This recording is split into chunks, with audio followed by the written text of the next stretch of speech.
Up early this morning.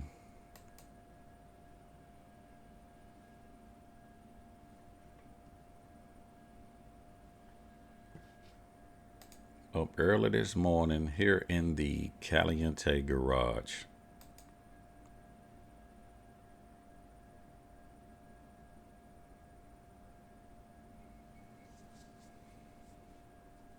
Hey, good morning, Brian. What's up with you?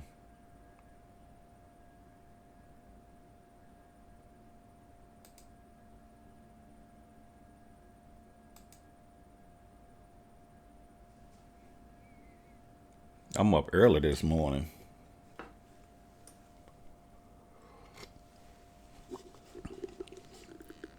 Got my coffee.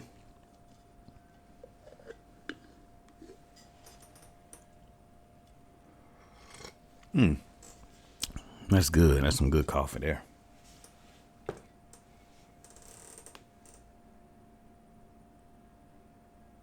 Brian, you say you can't tell if the Woody 50th anniversary pictures are real?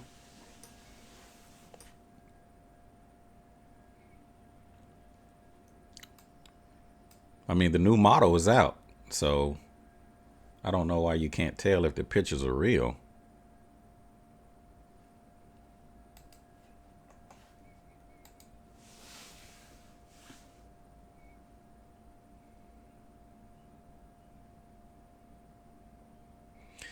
The weather? Actually, it's a nice day today. It's Saturday morning, and I think the weatherman is calling for like the 60s today. I may even get out there and try to get me a ride in.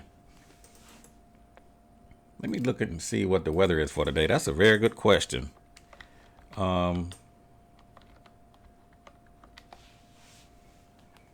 That's a very good question. What is the weather like today?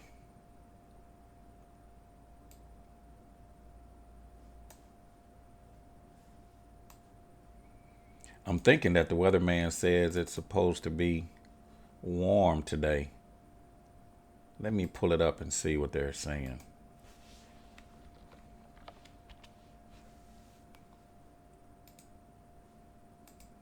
I may try to turn a few corners myself.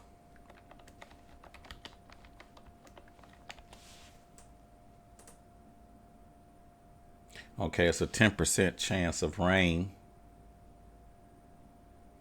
They're showing a high of 72. Is that correct?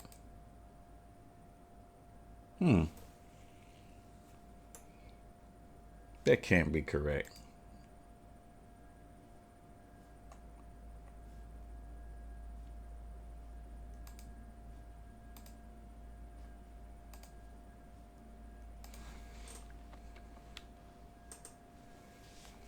I'm just going to look at my local weather and see what they're saying.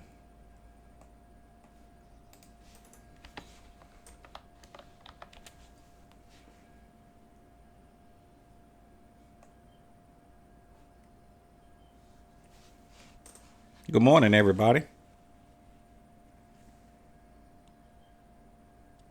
You guys are up early. What are you guys doing up so early, man? I figure you guys would be sleeping late today.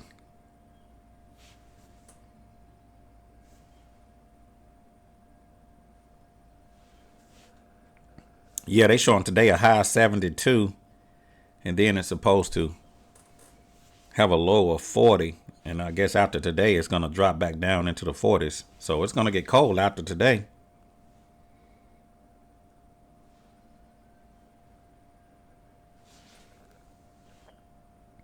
Yeah, so it's a chance of rain starting at 1 p.m. today. So it don't look like I'm going to get a chance to get out and ride today. I don't want to get my bike dirty, man. That new Gold Wing is hard to clean. I hate to put all that work into trying to clean my bike up and then, you know, have to go through the rain just to try to clean it back up.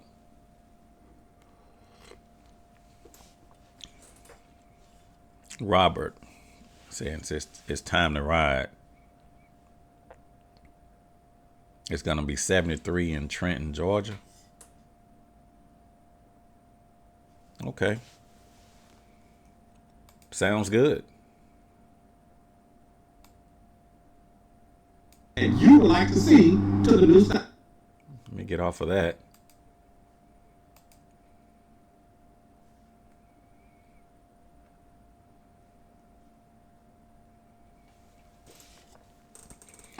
Man, I had to purchase I had to replace my PC on this in my garage. It's not my main system that I do my videos on, but when I want to do like, live in the garage and stuff like that, I use this particular garage system.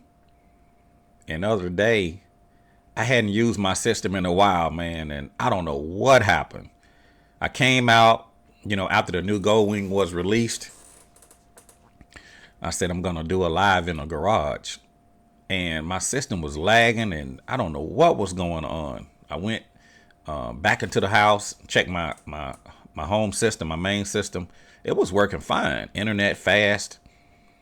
Come out to the garage. I said, man, I can't figure out what's going on. I was pissed, so I ended up buying another system that I use to do my videos out here. Matter of fact, there's the box there behind me.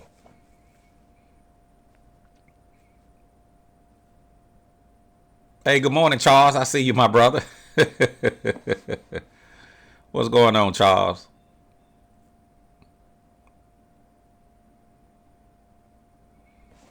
Man, I'm just out here up early in the Caliente Garage this morning, seeing what you guys are doing. Harold saying expecting snow in Philly.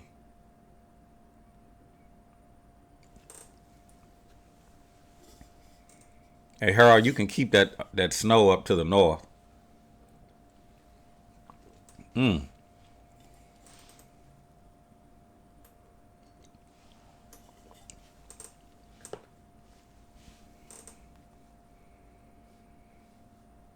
Hey, what do y'all think about this new Honda Gold Wing?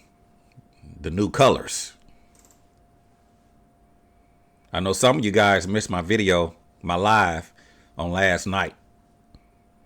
You always hear it. Man, I miss your live feed. I miss your live feed. Well, you on with me this morning. Brian said, hey, Chris, just catching you live, which is cool. How's the weather? Okay. Good morning, Robert.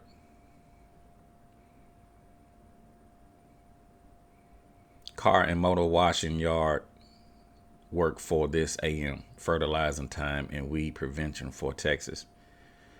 Yeah, I need to get out in the yard myself and try to get some of these remaining leaves.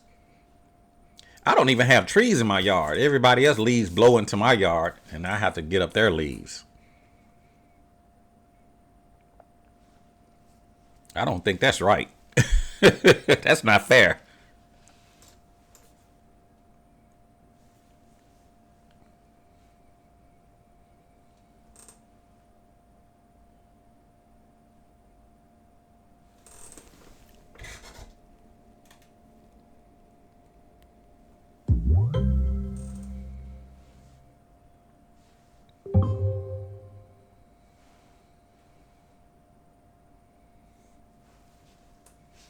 So what do y'all want to talk about this morning? Y'all up early this morning with me? What's up, Jarvis Biker? You have snow in your yard. That's not fair. I guess not. You up in Canada.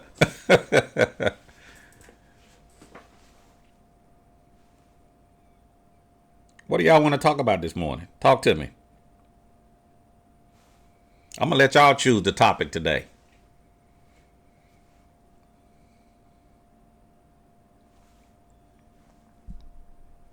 What do y'all want to... Well, we'll get that off of there.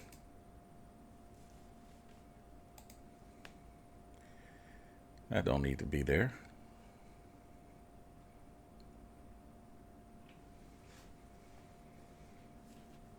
I see you, Jarvis Biker.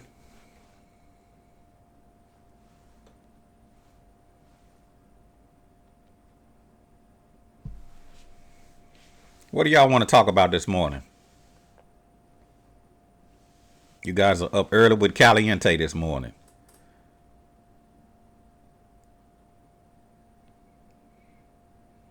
I'm gonna put you guys on the spot.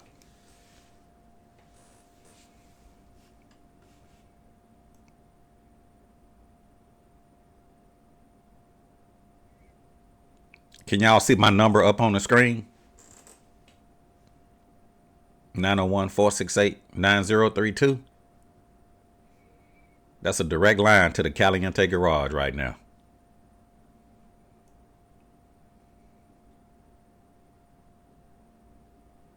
There it is. What are you waiting on?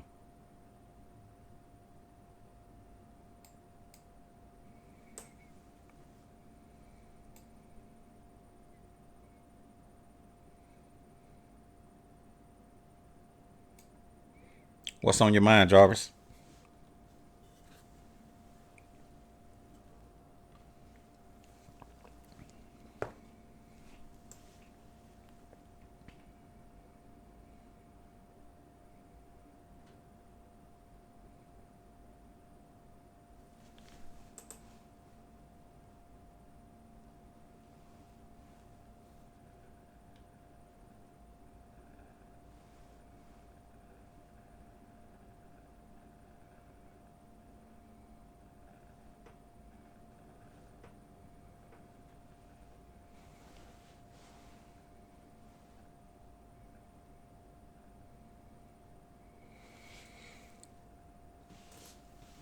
I see you, JT Benz.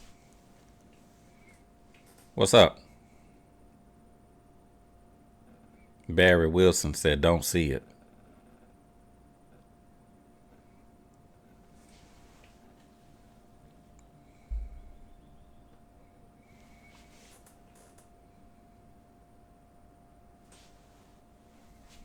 Can y'all see me? Can y'all see me okay?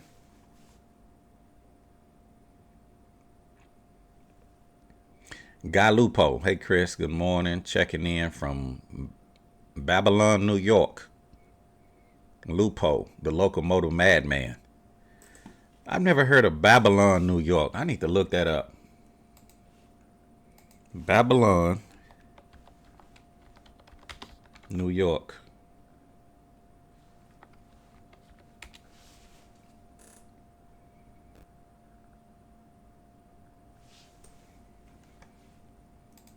Let me look at this. Okay. Hey, I'm gonna be up on your end this year, guy. I plan on coming up that way.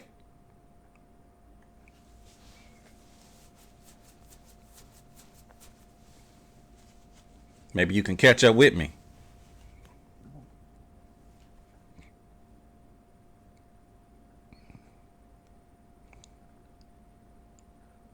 Grazzanio, you're following from Italy.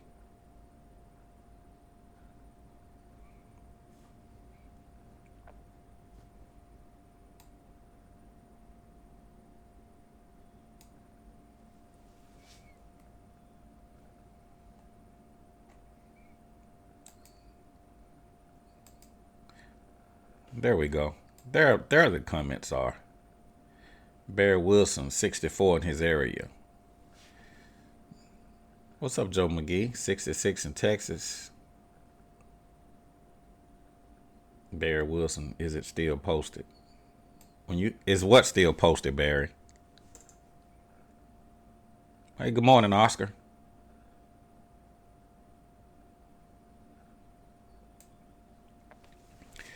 JT Benz, any suggestion for the novice garage huggers on a heating source while toying around? Any suggestions for us novice garage huggers? So you want to know what's a good source for heat in your garage when you're not riding your bike? Is that what you're asking, JT?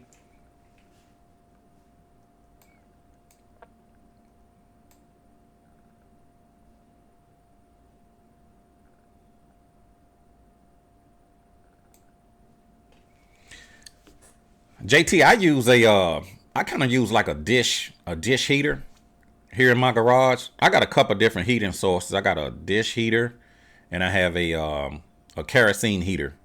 in my garage. I actually have the dish heater just behind me. I need to reach over and grab it and show you what I use for garage heat. Matter of fact, let me grab it right quick, JT, since you're asking about a heating source while toiling around in the garage. Stand by.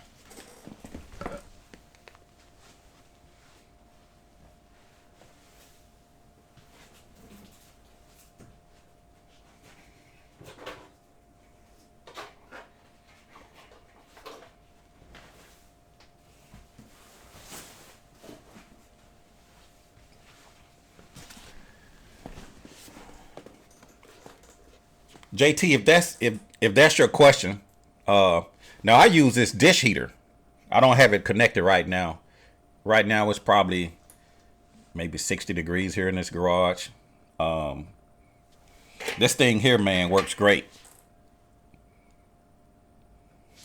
It's made by Presto, and it's got the little settings on the top, high, medium, and low.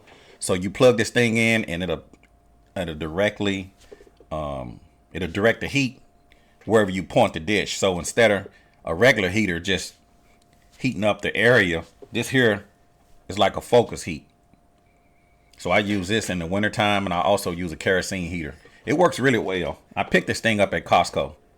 As a matter of fact, I have about 3 of them. I have a couple of them in the house.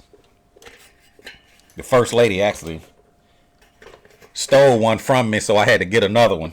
So she commandeered it.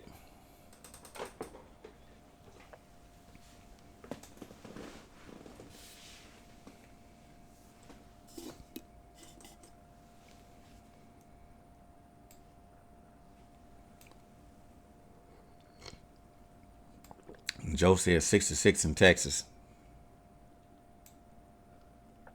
Yeah, JT.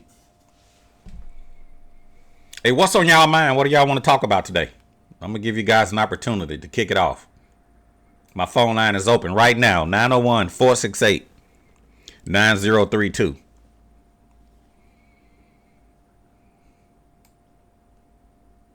(901-468-9032).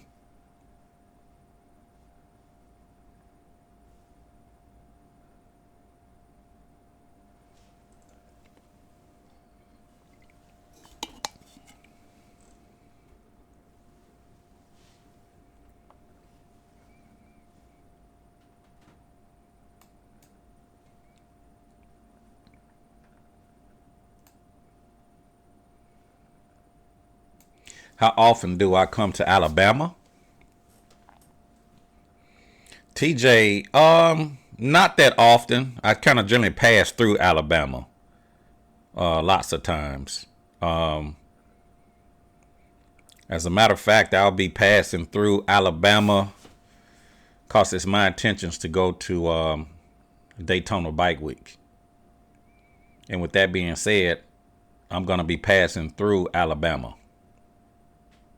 I don't know the dates as of yet. I know it's around the first part of March. I think for Daytona Bike Week. And it depends on the weather. If the weather's good, I plan on riding. But I'll be coming through Alabama.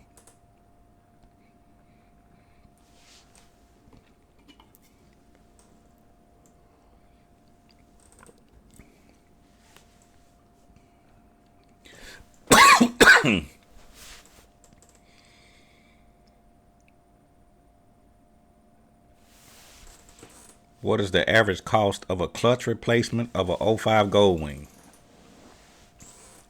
V Law. I have no idea.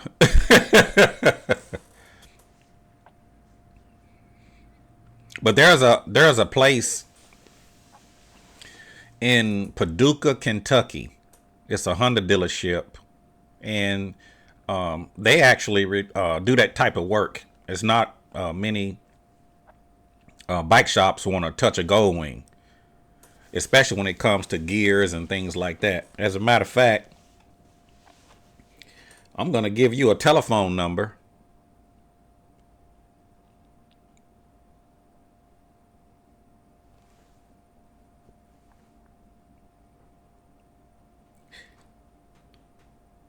I think I can get a telephone number. If not, you can text me. Matter of fact, let's do this here.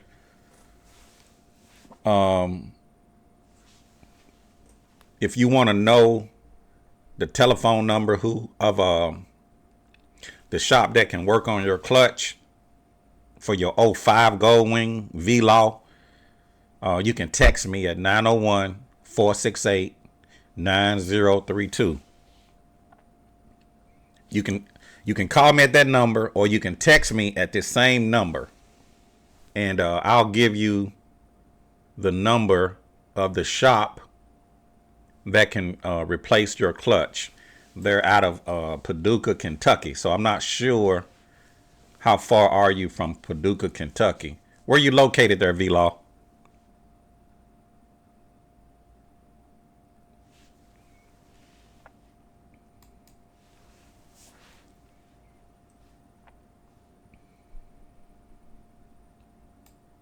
Brian, anyone had success with the AliExpress Goldwing parts?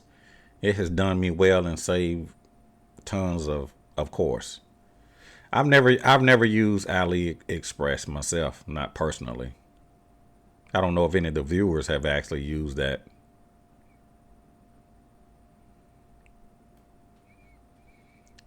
Do I ever get to Chattanooga Power Sports? Robert Richardson. Chattanooga Power. I have not. I have not. I've been to Southern Honda Power Sports, and I've actually been through Chattanooga, but I've never been to Chattanooga Power Sports. Let me look that up.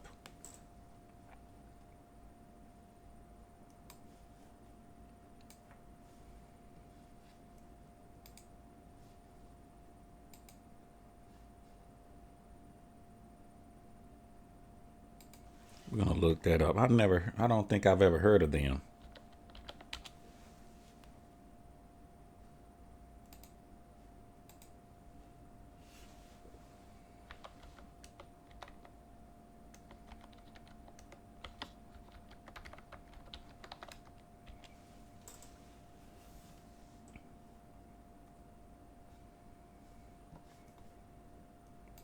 We're gonna do this here. I'm gonna let you see the same thing I'm seeing.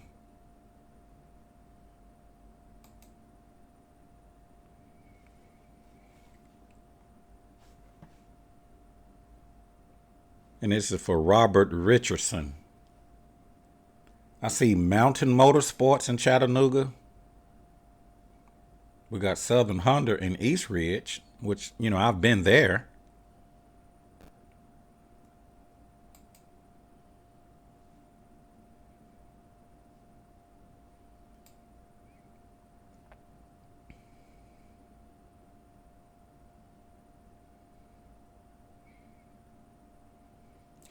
I actually bought my first sports bike. Robert, I don't see the dealership you're referring to. Chattanooga Power Sports. Are you referring to Southern Honda Power Sports? I don't see a Chattanooga Power Sports.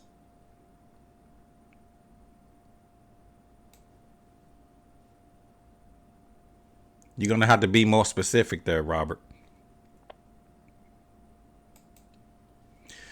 I actually purchased my first sports bike in Chattanooga. I had a Suzuki TL 1000 that I purchased in Chattanooga. I just don't remember the name of the shop. They sold a lot of sports bikes and stuff like that. That was years ago.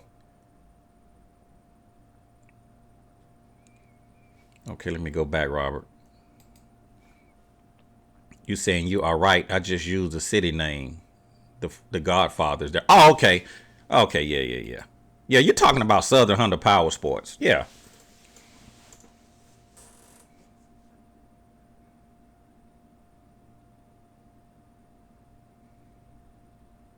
Yeah, I go there sometimes. I think the last time I was at Southern Honda, I was planning on doing an event there. And this was last October and November. But the weather wasn't good. And I put out a video actually postponing that particular event there at Southern Honda. Next thing I look up, somebody else running out to Southern Honda. Imagine that. Imagine that.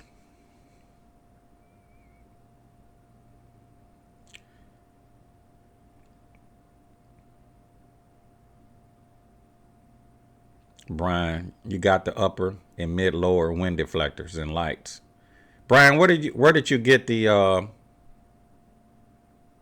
your deflectors from?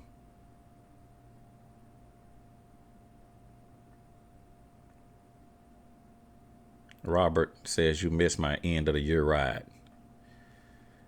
Hey man, yeah, we had a good ride. It was a good end of the year ride. You know what amazes me is some of the bikers local won't even show up, but I'll have guys from out of town to show up. Imagine that.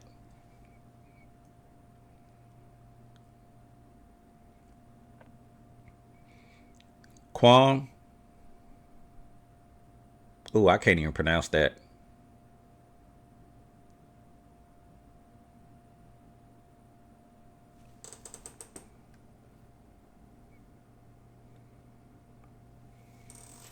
Okay, I got you. I'm gonna send you that information about the people that can replace your clutch. I got it right here in my phone. So when I get a minute, I'll send it.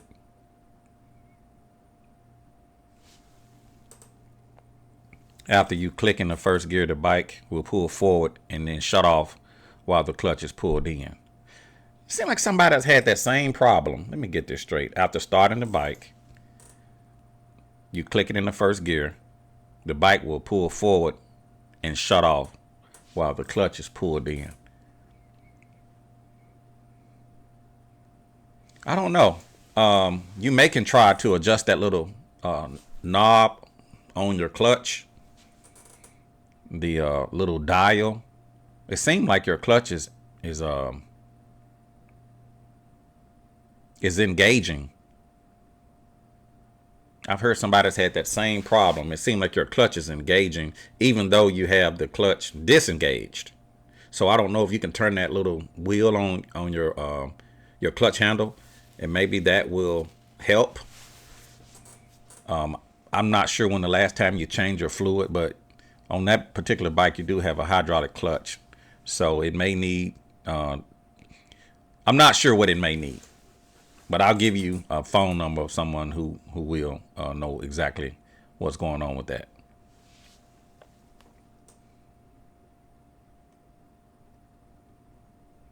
All pieces swing and adjust and pretty quality stuff.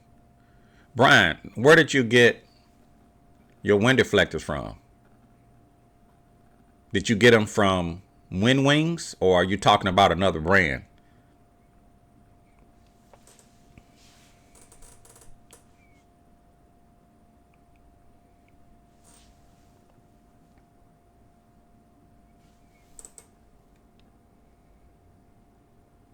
You're welcome. I got you.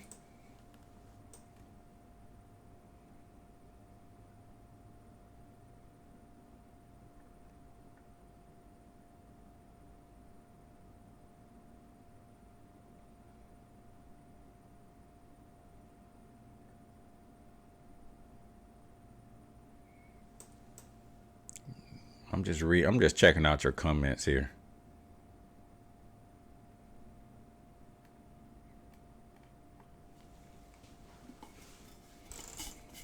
I need to be out there riding.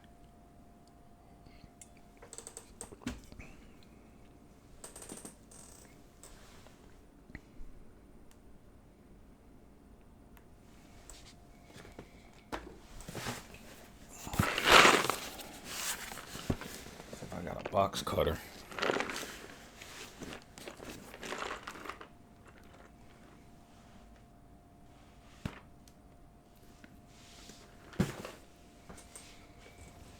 Let me grab something here.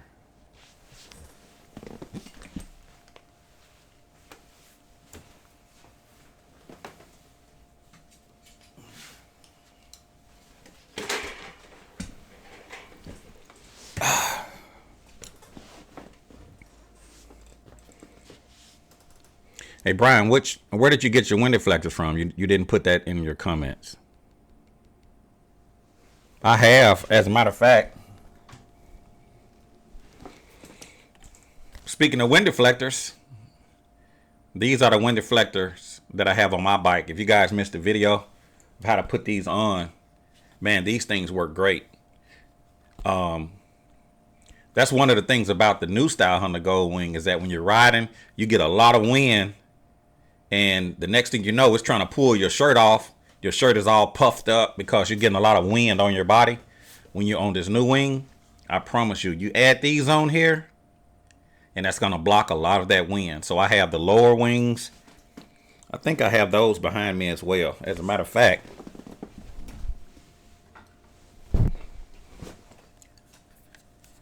I got the lower deflectors. These here going on the front of the Honda Gold Wing down near the engine of the new Honda Gold Wing, down near the engine. And then these kind of go on top, right? Kind of like that. They bolt right up on the side of the bike. Look at that. They bolt right up on the side of the bike. And then you can deflect that air. So when you have this thing mounted on the front of your Honda Gold Wing, it blocks a lot of the wind. It blocked. And this, to be honest with you, this was really kind of the game changer for me once I put these on. Now, the negative side is they kind of get in the way of your legs if you're trying to stretch out on your highway pegs. But in just normal riding, it doesn't matter. So, but even for me, even when I stretch my legs out on the highway pegs, it's not a big deal. But if I had anything negative to say, they kind of stick out. So if you want to put your legs out on the highway pegs, they kind of stick out. But as far as blocking a lot of the wind, oh, these things work, man. And to be honest with you, once I put these on my bike and I got that wind to stop puffing up my shirt and stop trying to pull my shirt off, yeah. These wind deflectors. And then I have some for the you can probably see them right there. They're actually up under my mirrors. And I got these from Wind Wings. They work great. So this is what I use on my Gold Wing. I haven't put these back on because, I'm going to have to take my bike in for this recall in a few weeks. And I'm debating, do I want to put these things back on just to pull them back off? So, once I get ready to take my bike in, I'm going to try to remove much as I can before I hand it to them, man. Because my bike is not normal. I got so much on my bike. I really hate to have the recall done. To be honest with you, I'm tempted to not even do the recall and just ride.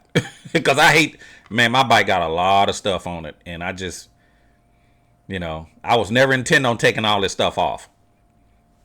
But anyway, neither here nor there. If you don't have any wind deflectors for your bike, I highly recommend them. So whether you go with Wind Wings, which is who I recommend, whoever you want to go with, that's fine. These make a world of difference, especially if you want to keep all that wind off of you when you're riding a new bike, and it'll stop puffing up your jacket, stop trying to pull your shirt off of you. That was one of the things about the new Gold Wing that I didn't like. It doesn't have the big fairing like the older Gold Wing. So the older Gold Wing will block a lot of that wind, which is good when it's cold. But in the summertime, this bike I like better because it gets a lot of wind on you. But these wind deflectors will cut down on all that wind that's blowing on you if you want to channel that air away from you, or you can turn it in. So just want to show you guys what I have on my bike.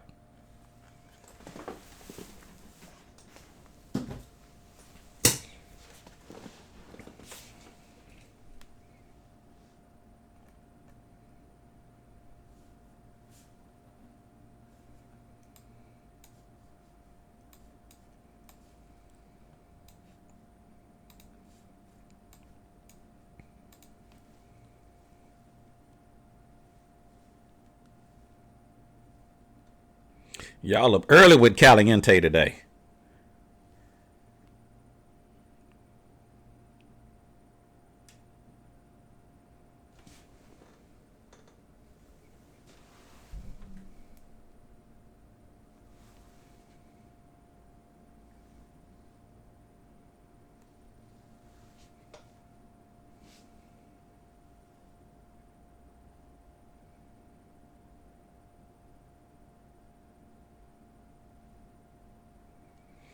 Okay, that's what I'm after right there. Oh yeah, we cooking with Crisco. We are good to go. Good to go. Everything is working.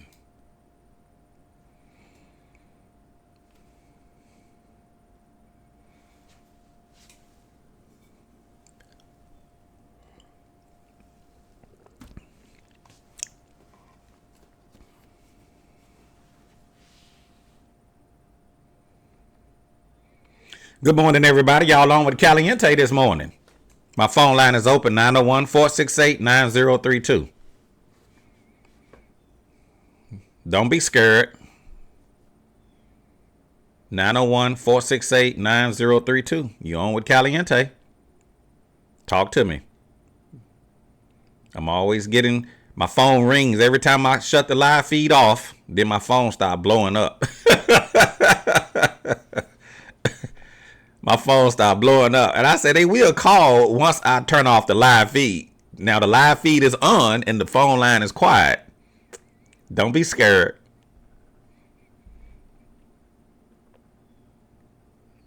Nine zero 468-9032.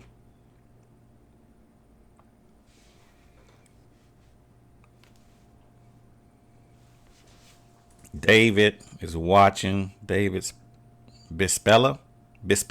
David Bispales is watching. I see you there, F6B. Dewan Smith. You just had the recall done on your 2018 and the dealer did the air filter for $60 plus the filter. And thoughts that were okay. I'm reading this like you guys are typing it. I just had the recall done on my 2018 and the dealer did the air filter for $60 plus the air filter and thought that was a great deal after watching videos on how to do it. Any thoughts about the prices that has been posted on the net? They seem to be all over the place. Yeah, that's a good question, Dewan Smith.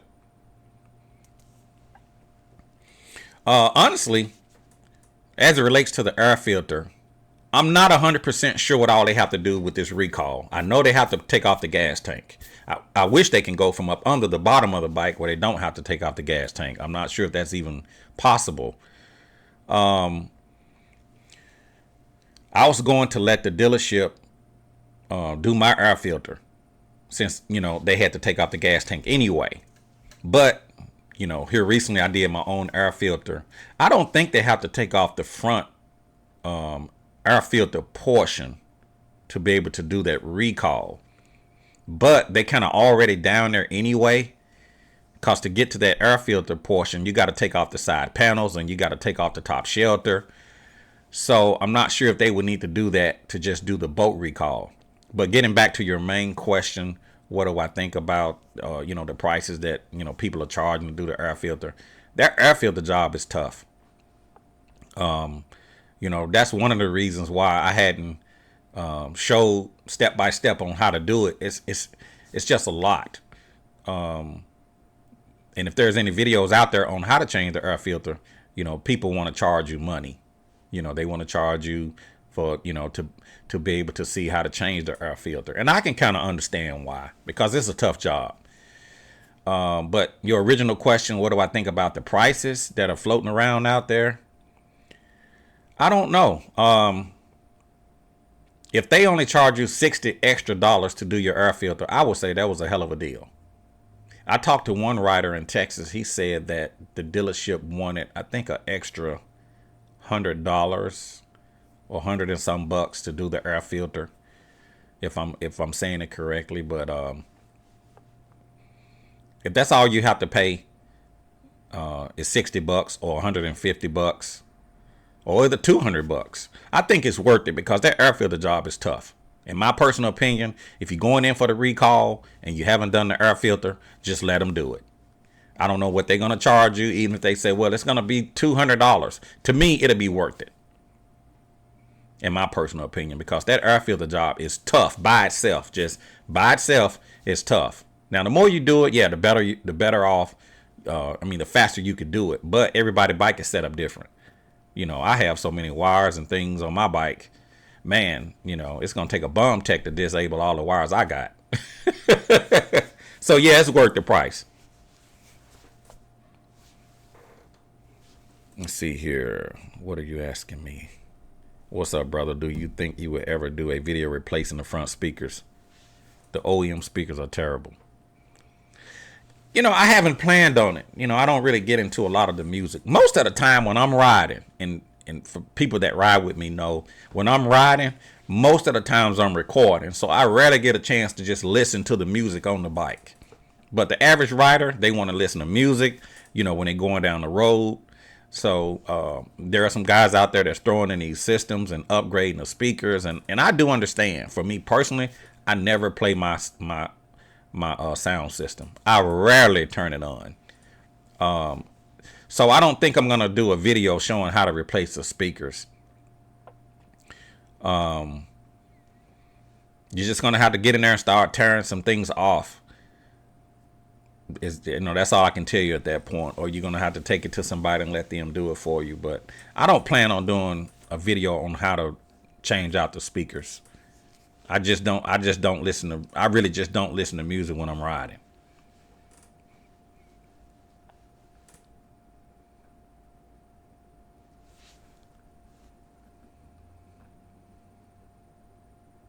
I wish I could be there, but still building my son's 84 1200. Okay, that was Tucker. I guess you was referring to Daytona.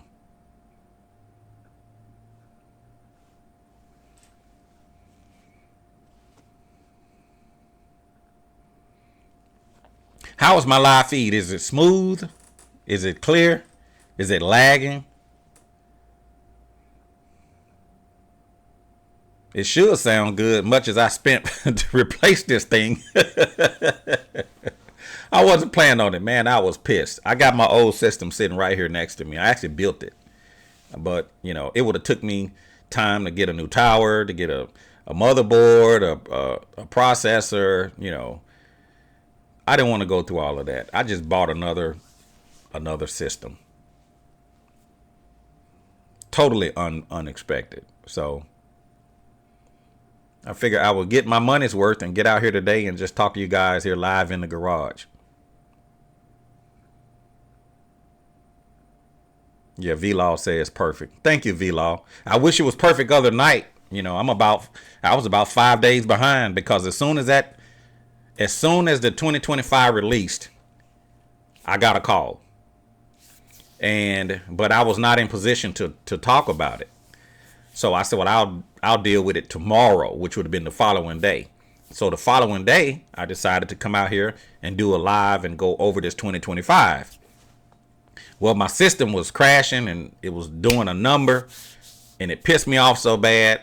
I took down part of the video that I had up and I said, I'll deal with it another day. Well, the following day, I couldn't do it because, I was going to be away from home for at least 24 hours. And then when I got home the following day, I went to purchase this system here behind me. And then it took me all day to get it updated, to get all my stuff put back on, to get my software and all that stuff put back into the new system. And so I was not able to even comment on the 2025 until last night. So I was late to the party. But that's okay because Honda didn't make any changes anyway, other than I think they added the wireless Apple CarPlay / Android Auto. And they took off the native GPS. I don't think Honda made any other changes to the 2025 other than the colors and adding the 50th year anniversary badges to the 50th year model. I think on a certain model of that particular year, if I'm saying it correctly. I don't think they're going to put badges on all of the bikes for 2025. I think only the certain bikes. Certain gold wings and the changes to the color. So that was pretty much it. So yeah, I was late to the party, but there wasn't no changes anyway, as far as I'm concerned. And as far as wireless Apple CarPlay, I think that's a good idea, But, for every advantage, there's a disadvantage. So if you're going to go with a wireless Apple CarPlay, that means that you're going to have to, unless they're giving you a wireless dongle to plug in, I could see them not giving you a place to plug in your phone. Because currently, and I could be wrong because I don't know. I haven't seen the 2025 yet. But as it stands right now, you have a cable in your glove box. You plug in your phone cable and plug the other end into the phone. And after you pair your headset to the bike, that makes the Apple CarPlay work. So if they're going to a wireless Apple CarPlay, my question is, are they going to give you that cable plug in for your phone inside of the glove box? They may not. But it wouldn't surprise me. It wouldn't surprise me if Honda does not include a power cable or charging cable / data cable inside of the glove box. I could see them not giving you anything. But I could be incorrect. Time will tell. And the only reason I say that is because if they're going to a wireless Apple CarPlay, then what's the point of plugging in your phone?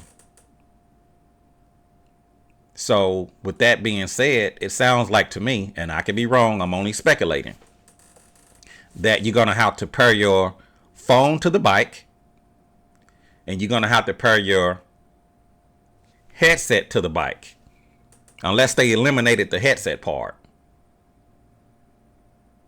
But I believe, and I could be incorrect, I believe you're going to have to pair your phone to the bike and pair your headset to the bike. And if that's the case, will they include that cable inside of the glove box? Because, a lot of times these companies, when they give you one thing, they take something away. So if they're giving you wireless Apple CarPlay, are they going to still include that power cable inside of the glove box, that data cable? Because at that point, you would not need to plug in your phone. And if that's the case, then how are you going to charge your phone? You're going to have some type of charging device. So it goes back to a cable. So to me, having wireless Apple CarPlay, I can't see the real big advantage of that. Because you're going to have a cable somewhere in the line.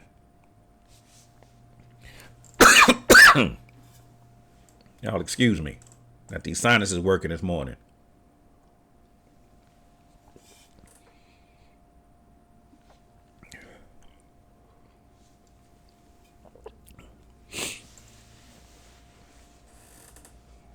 Okay. Ronnie Davis said, why do you not have the tip over protection from Traction Dynamics? Here's my question. Why haven't Traction Dynamics sent me any? Well, what do you mean? Well, if I'm going to take your product and I'm going to show it to the world,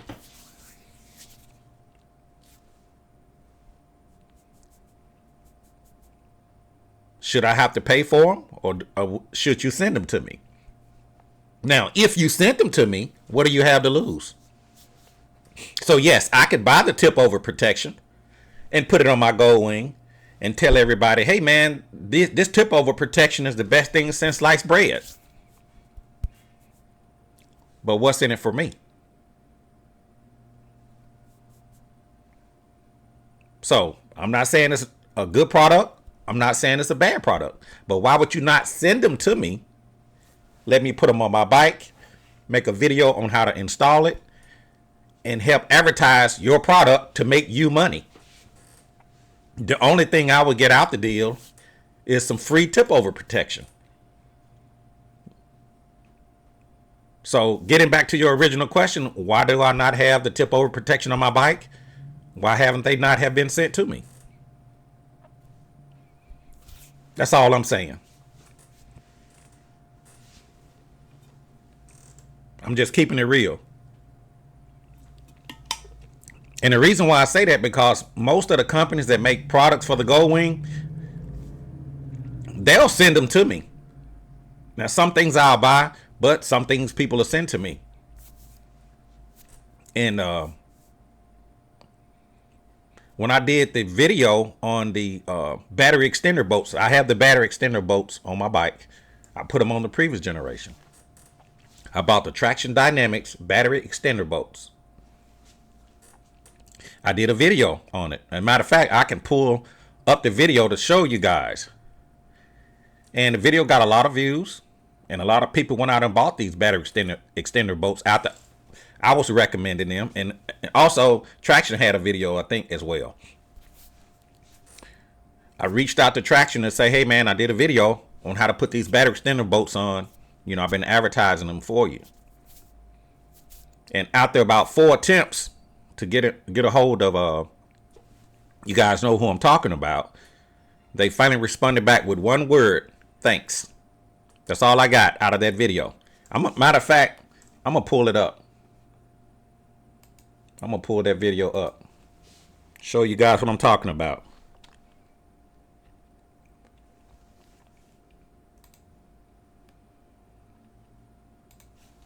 And I'm not trying to throw anybody under the bus or say anything bad about anybody. I'm just calling it the way it is.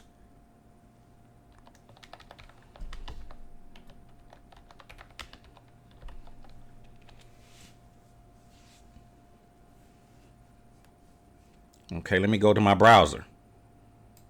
Bam, there it is. I got the battery extender bolts here. Video only did just under 4,000 views. I talked about it here. Did just under 4,000 views.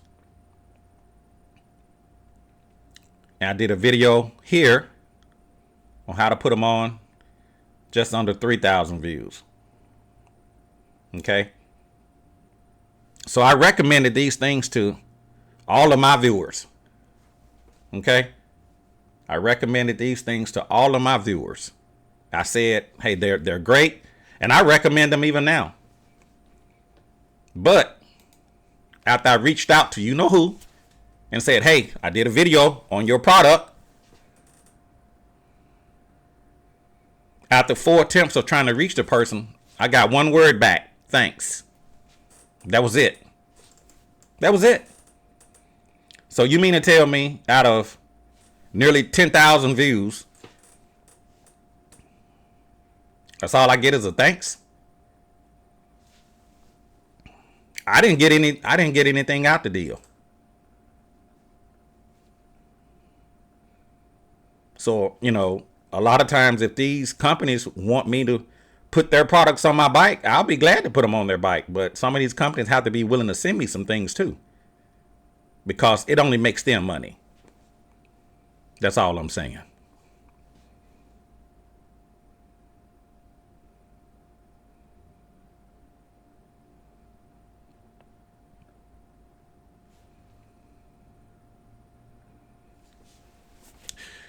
Chris, where did you get the wind wings? I had them on my 06, but I thought they went out of business.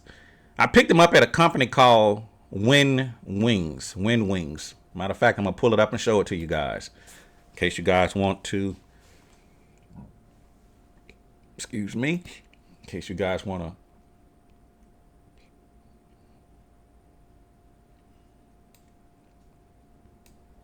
Let's do this here. I'll go back.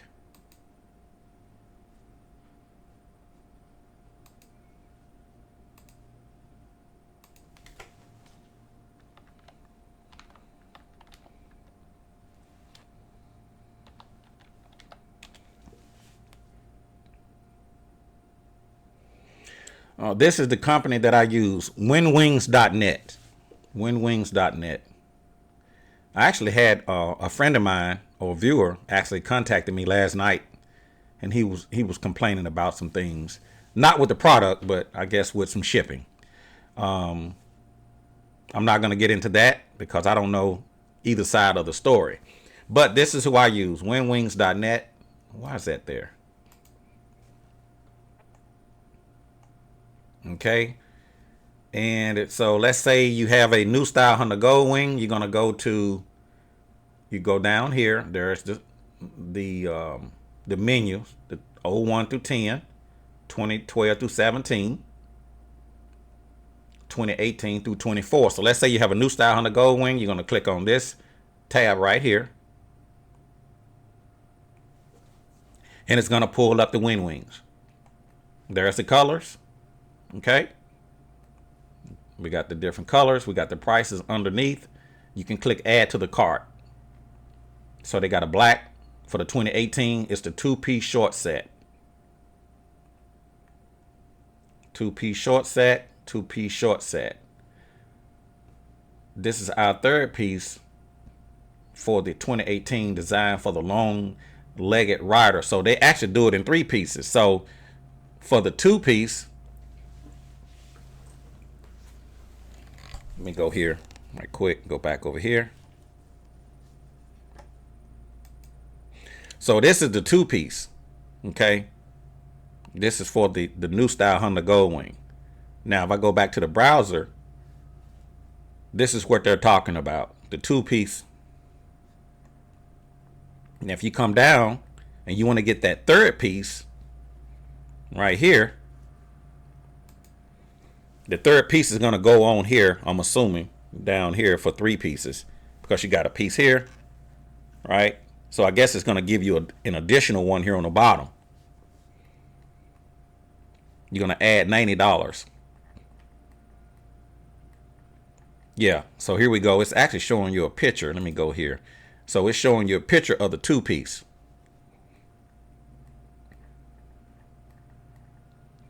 And then you have the knee wing for 2018. Let me go back to here. And this would be your knee wing.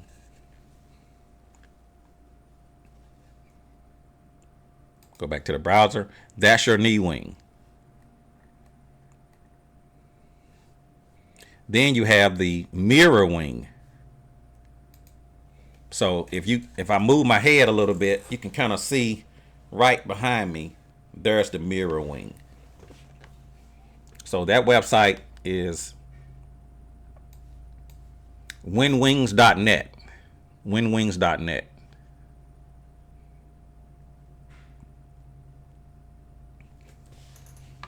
And actually, he actually sent me those. He actually sent me those under my mirror. And that's the thing about these products. You know, if you scratch my back, I don't mind scratching your back. But if I take the time out and do a video for you, you can send me something. If you don't want to send me anything, that's your right. But I don't have to advertise your products. So to me, it's all about the money. That's what it all comes down to, the money. If you want to make more money, send me your product. I'll put it on my bike and I can talk about it. But if you don't want to send me your product for whatever reason may be, then obviously, you know, you don't want to make any extra money.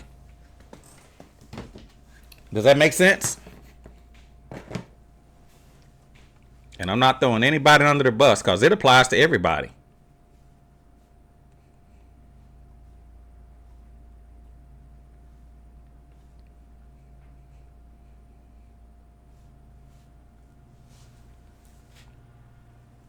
Ricky Mad Dog is watching. What's up, Ricky?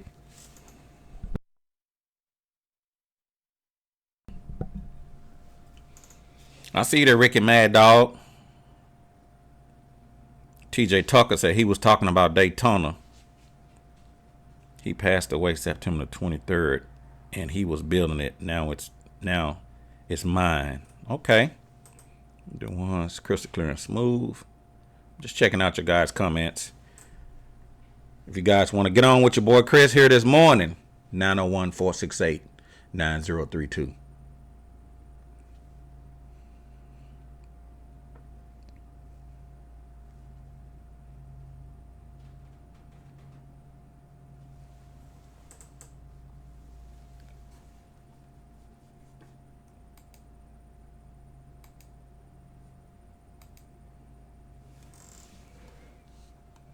Okay, M.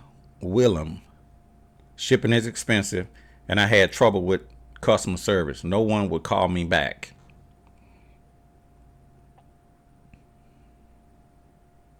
Terrence McClendon. What is the proper way to go to the dark side on the 2016 Gold Wing and not have a tire pressure sensor issue. That's easy.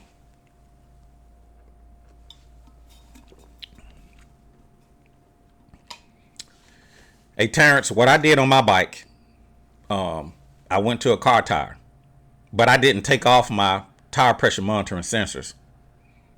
With the Gold Wings 2012 to the current date, have tire pressure monitoring. So when you break the tire, you're going to have a sensor. As a matter of fact, man, you guys are getting freebies today. You got the tire pressure monitoring sensor inside of the wheel. So if you got a 2012 to the current model, you're going to have these inside of the wheel.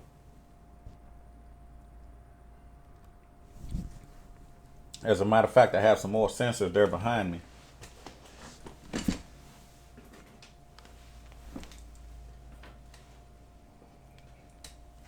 So these are the tire pressure sensors inside of the 2012 through 2017. If you got a Gold Wing before 2012, you don't have to worry about these. It doesn't apply to you, right? So you got the new style Honda Gold Wing or 2012 and newer, right? You want to go to a car tire. You're not changing this out. You're going to leave this on the bike. So just make sure when you break the seal on that tire, when you take that tire off, that you don't damage these tire pressure monitoring sensors.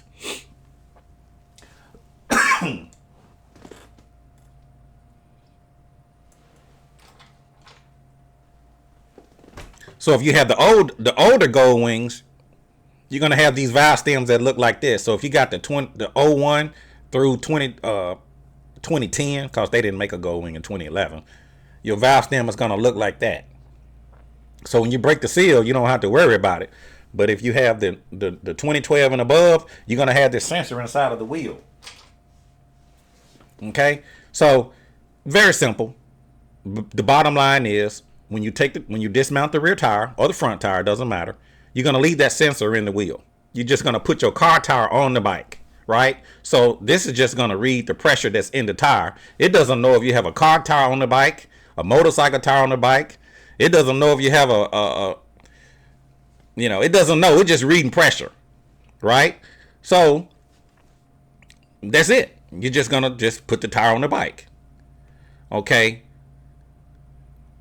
I think that answered your question.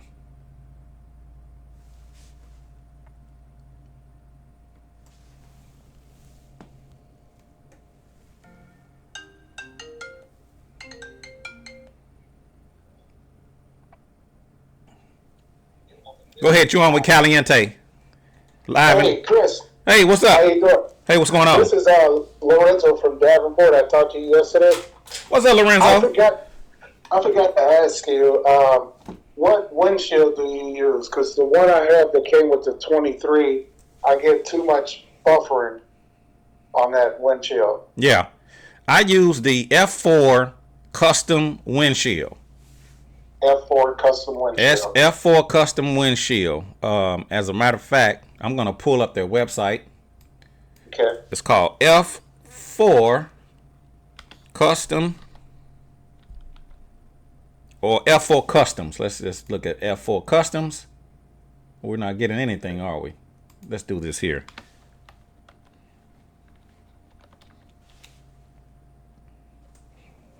What am I doing wrong? I think they're still in business.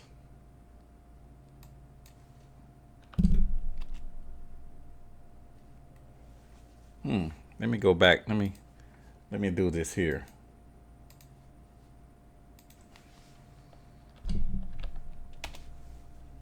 I sure hope so.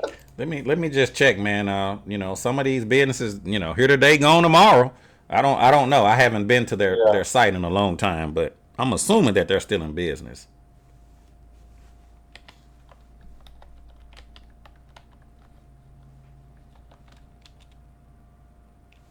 Okay, here we go. Let me go back over here. Okay. There we go. I'm using a different browser. This browser is called Brave.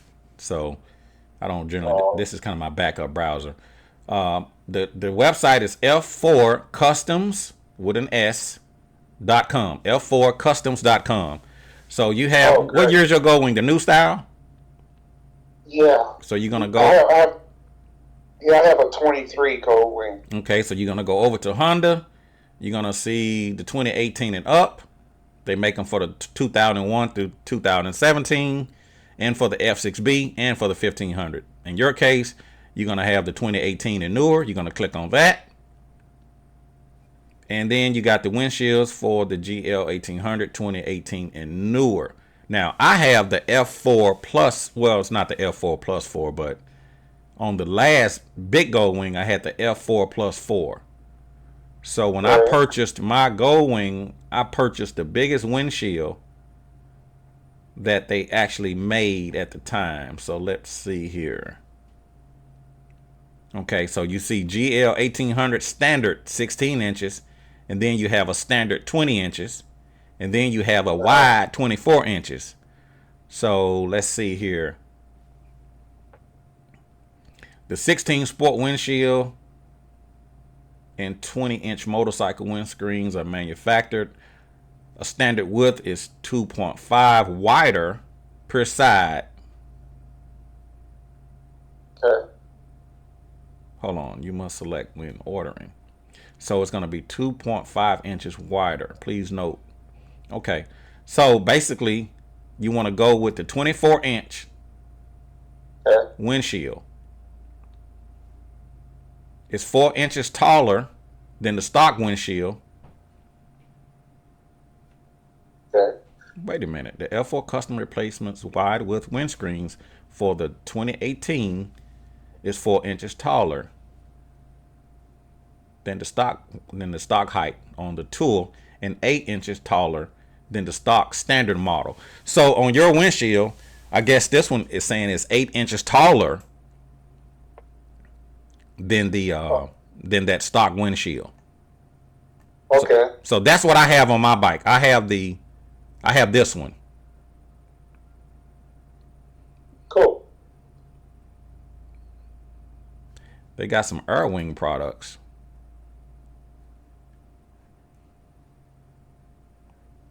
Okay.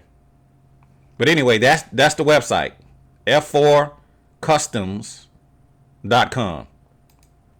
Okay. Uh-huh. All right. Thank you. Also, what editing software do you use, if you don't mind me asking? Now you want some Caliente secrets. You're gonna have to make a donation right now. All right, I'll do that. Yeah, huh? You're gonna have to make a donation. I'll do that. Go to the YouTube. Hey, Go to the YouTube and click thanks. As a matter of fact, I tell you what, you can text me. Okay. I'll send you some information. Okay. I can't give away all the Caliente secrets. Okay. Yeah. Hey man. Hey, all I watch is YouTube. I don't watch regular TV. So talking to you is like talking to a celebrity, and I just want to thank you. Hey, I appreciate it, man. You know, especially when you put out there. I appreciate it, man. You know, people don't, especially when you're talking about getting into videoing. There's a lot. I mean, it's a lot to it. I mean, we make it look easy. The content creators make it look easy. You got to have editing software. You got to have cameras. You got to have lighting. You got to know how to edit. It's a lot to it. It's not impossible, but it's a lot to it. It's not as easy as it looks. Case in point, my system went down on me the other day. I had to go out and buy this thing. That was $1,000 that I was not ready to spend. Wow. Yeah. Now I could have probably went with something cheaper, but you pay for what you get, right? So, I mean, it's expensive to do videos. Unfortunately, it is what it is. Now some people may take a phone and just, do little videos on the phone, which that's probably the cheapest way to do it. But the way I do it is expensive. So, yeah. Well, I don't want to do like motor vlog. I mean, that's a little bit too much for me. I just retired. So I just want to do like vacation videos and stuff like that. But motor vlogging, I don't. I'm gonna leave that to you. I'm gonna leave that Now, to the now here's a professional. tip. Now here's a tip. No. Here's a tip. If you buy the like Insta360 camera, Uh-huh. their software is free. So you Oh, can, okay. it comes with the it's called the Insta360 Studio. Okay. So if you buy a 360 camera, you're gonna get the editing software free. Okay. So I use several editing softwares depending on what I'm doing. Okay. I don't use one program. So, but yeah, that one is free for the Okay. Insta360 camera. Yeah. All right. Well, how I started watching your videos when back in 2014. Okay. I was I was looking at I was looking at a Harley. I was looking at what's that other, the Victory, Uh huh. and a couple more motorcycles. And then one day I just so happened to come across your video Okay. in 2014, Mm-hmm. and that's how I started watching your videos. I bought my bike watching your videos, and you've been an inspiration. I've been watching your videos ever since. I appreciate it, man. Thank you, Lorenzo. That Yeah, that means a lot to me, man, because I put a lot into it. People have no idea. Um, yeah, and people think all I do is just ride motorcycles and make videos. Man, I have a job like everybody else. I have to work like yeah, everybody else. So, yeah, nothing is given to me. Nothing is free. I have to work for everything just like everybody else. So I'm just putting it out there. So people, they think all I do is ride a motorcycle and make videos. right, That's totally false. right, If that was the case, how did I buy?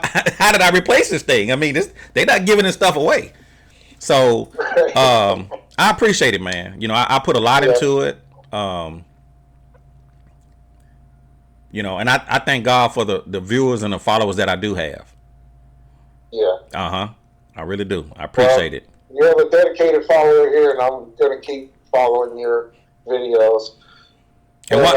And yeah, once I retire, I can really dedicate myself full time. well, that's why I'm moving to Florida. Yeah. Now that I'm retired, I'm moving to Florida, and I'm gonna start riding more often. Yeah. Right now, when I get cabin fever, I just watch your videos. Yeah. But Yeah. you get warmer weather there than we have up here in Yeah. Davenport. Yeah. And sometimes it takes a whole day just to edit a video. An entire Yeah, day. So when I you're can talking about a imagine. work schedule and then trying to ride and then trying to add video and then editing, it takes up so much time. But people they don't realize that. They just think I just ride and make videos. So Yeah, yeah. Now once I retire, it'd be a total different ball game. So if you're yeah, if you're a content creator and you're retired, you can dedicate every day to making videos. No big deal. But when yeah, you work a regular job, a 9 to 5, or you work, it takes up a lot of time. yeah, Right. So that's why most of the time when people say, "Well, I don't know when you're gonna do your live," I don't even know when I'm gonna do my live, just depending on my schedule. I have a lot yeah, going on. yeah. But I appreciate you, Lorenzo. Thank you, my brother. All right. Well, thank you. Thank you, man. Thank you for calling. All right. All right. All right. All right.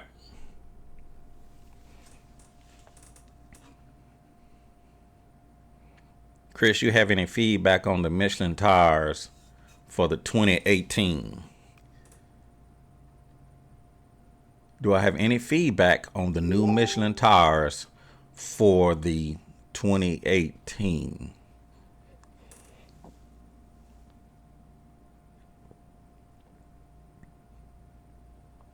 To be honest with you, I didn't even know they made Michelin tires for the 2018. I know the Gold Wing comes with standard Bridgestones. I'm not familiar with the Michelins. I'm not saying you can't get Michelins for the new Honda Gold Wing. I'm just not familiar with it. Now, I will tell you this. On all of my automobiles, I ride nothing but Michelins. On my motorcycles, I'm running Pirelli and Bridgestone. So I'm not familiar with the Michelin tires for the 2018. If you guys have any experience with those Michelins for the 2018, you can drop it in the comments because I haven't tried those for a motorcycle yet. But I love Michelin tires. That's the best tires that you can get, in my opinion, for your automobiles. So I'm assuming that if you put Michelin's on your bike, that you're gonna have that same level of tires on your motorcycle.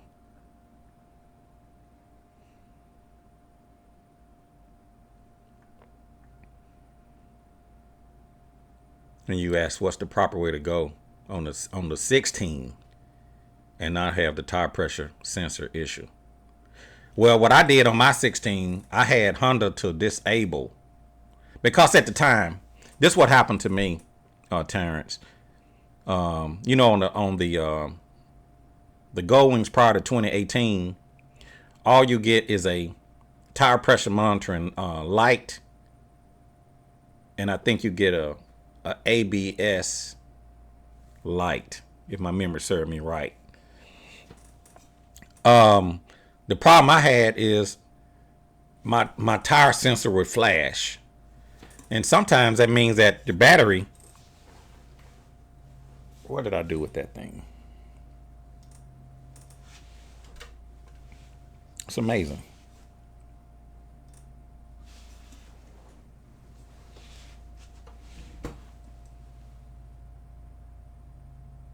Oh. Inside of the tire pressure monitoring sensor, you got these little flat batteries. Now, they designed this thing to where, once the battery is dead, you just chunk it. You could break the seal and try to get in there and put a new battery in there, but Honda is not going to replace the battery. They're going to just chunk the sensor. So I don't know if anybody that's changed the battery and make this thing work and keep a good seal. So if the battery dies, chunk it. Anyway, on the 2016, on the tire pressure monitoring, I was getting the light flashing on my sensor. I wasn't sure if the battery was down or something was wrong with my tire pressure monitoring system altogether.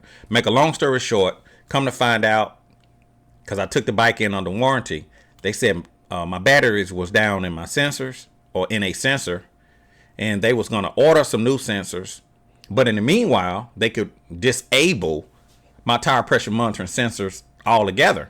Disable the system so my light wouldn't flash. And I thought, yeah, that would be great. As a matter of fact, don't even worry about ordering me tire sensors. Just disable my tire pressure monitoring altogether. Just disable it.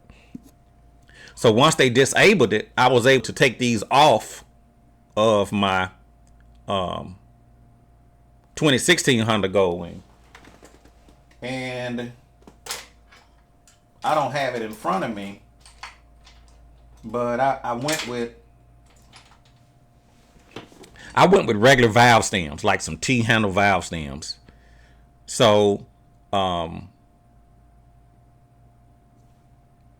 when I put those T-handle valve stems on my 2016 Gold Wing, I didn't no longer have to worry about my ABS light flashing. So even though I had a car tire, or whether I was going to a motorcycle tire, it didn't matter. My tire pressure monitoring sensors or system was disabled on that 2016 Honda Gold Wing, and I didn't have to worry about that light anymore. That's one of the things about the previous generation that I didn't like, is that tire pressure monitoring light. So you can see if your dealership will just disable it, and you don't have to worry about that light flashing. And then you can put on your Fobo tire pressure monitoring, which screws on to the valve stems, and you can see your tire pressures right in your phone. And that works great. And I'm going to show you guys what I'm talking about. Check this out. I'm going to show you how I like these Fobos. I'm going to go to my app on my phone. I'm going to go and I'm going to show you guys in real time my tire pressure without even cranking up the bike.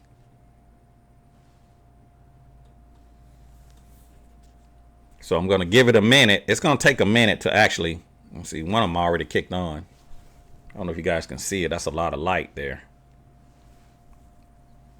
Can you guys see it? Let me zoom in. Can we see that? There we go. Let me back it off a little bit. Can you guys see that? Anyway, maybe if I turn down the brightness, maybe that'll help. Can you guys see my tire pressure?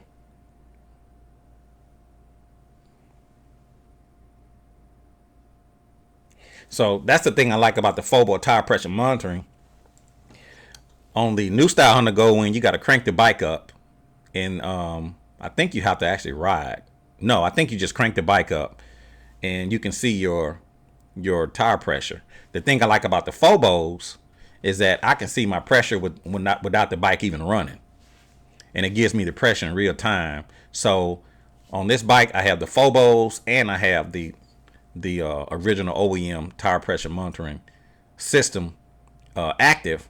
So I can click the button and see my pressure, or I can go to my phone and see my pressure. On the previous generation, I disabled tire pressure monitoring. I put on the Phobos, and I was still able to see my pressures on my phone on the previous generation.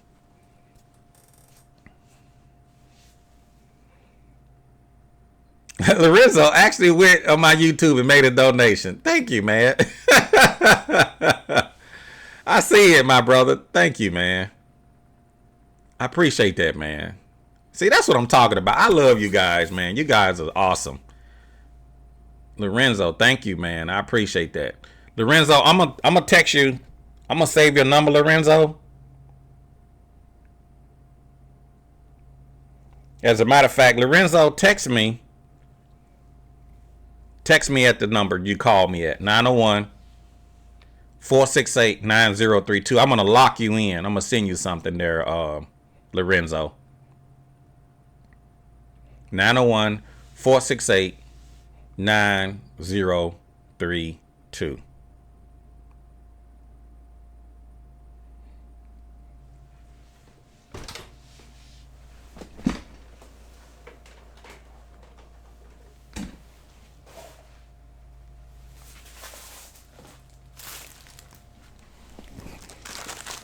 Let me go back here. Hey, Lorenzo, just for making that donation, man, you know what I'm going to do for you? Man, I'm going to send you a Caliente flag, my brother. I'm going to send you the Caliente flag. So I want you to text me your shipping information, your name and your shipping information. Text it to the phone number that was on the screen, 901-468-9032. I'm going to send you a Caliente flag because you made a donation. I appreciate you, man. Thank you. If you guys want to order your Caliente flag, you can order it by texting me, or you can call me at 901-468-9032 if you guys want to get you a Caliente flag for your motorcycle. I'm going to send you one of these, Lorenzo. Thank you, my brother. And you can put this on your bike, and you can fly it with pride. Appreciate that. If any of you guys want to make a donation, hey, man, go to YouTube. Click on that thanks button. It's got a little $sign. Click on that, man, and just make a little donation. I appreciate it. If you guys want to buy your boy Chris a cup of coffee, or if you just want to show me your appreciation, hey, man, I appreciate it.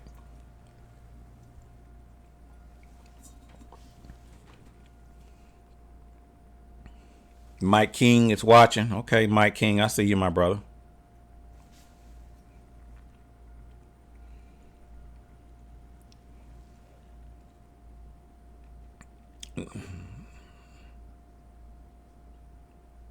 Demond said, hey, Chris, do you believe that the Gold Wing should make a different variety of colors for Gold Wing due to my grandfather had a black and yellow one years ago? And I think they should make, I really think they should make two Gold Wing models. I think they should make a big Gold Wing, and I think they should make a smaller Gold Wing. Because you got a lot of big guys out there that want a big bike. So they're looking for a big bike.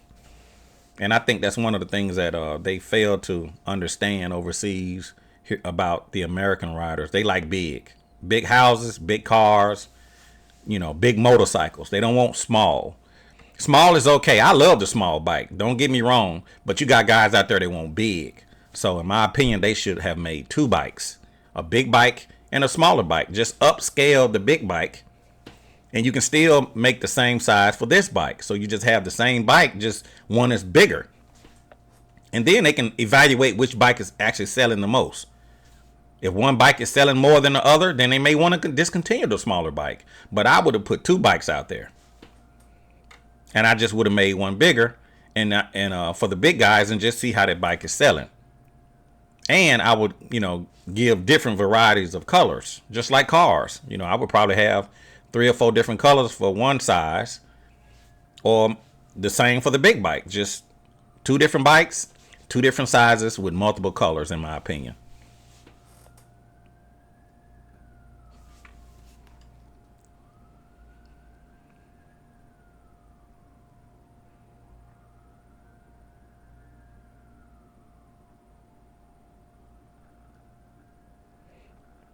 Fred Johnson.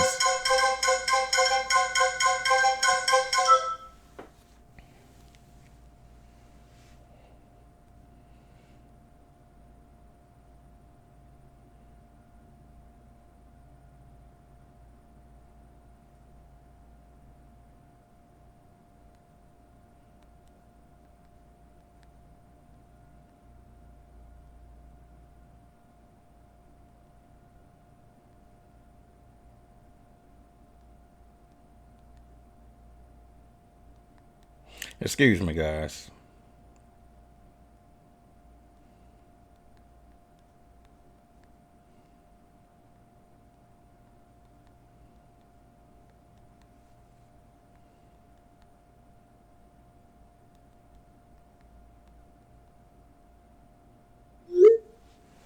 Sorry about that. That's the first lady saying, "Get off of that." That's not what she said, but that's the first lady. She's saying, "You better get off that live out there. I need you here." Fred Johnson agrees, sir. Advertising is everything. Lots of companies are still in the 1930s. We live watching you on YouTube. Amazing, cool. Yeah, and that's all I'm saying, Fred. I know I'm not gonna get.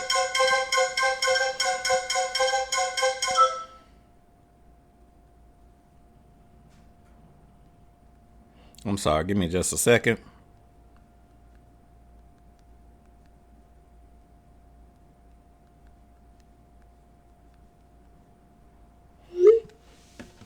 Man, stuff is always breaking. Do you guys get tired of stuff breaking? I promise you, man, I just purchased a new washing machine, probably in the last 5 months, if that long. It's just a few months ago. And now I'm being told that it's not spinning. Man, it seems like the things that's being made overseas, man, is just cheaply made. You go into these places like Home Depot and Lowe's, or wherever you buy your washer and dryer, and they offer you a warranty, which you better take it, because this stuff is not holding up. A lot of times these circuit boards and things like that, they're not holding up. So you go purchase a brand new Maytag, and 2 or 3 months later your washing machine is not working properly. So a lot of this stuff is being manufactured overseas, and it doesn't hold up. So that's why you got to be really careful about where you purchase your products. Even with this bike, the Suo 2000, which is a Chinese bike, it looks good, but how well is it going to hold up? See, anybody can be fooled with some paint and some gloss. Anybody can be fooled with something that's shiny and nice looking, but how well is it going to hold up? That's one of the reasons why I like my Goldwing, man. This thing, to me, is bulletproof. I've been across country a couple times on this bike, haven't had no issues, even on my big bike. No more than maybe a battery or something, but as far as the bike itself, it's solid. So you got to be careful where you purchase your items at. But yeah, Fred, back to your original point about the advertising. I appreciate you guys watching me, and that's the thing about it, man. You know, when you send me your product and I put it out there, I'm not gonna be able to reach every person out there that, you know, watching videos on Gold Wings. You know, people have their preferences on who they like to watch, but for the people that do watch, you know, all it does is make the company money. And so why would you not want to send me your product? I'm just saying.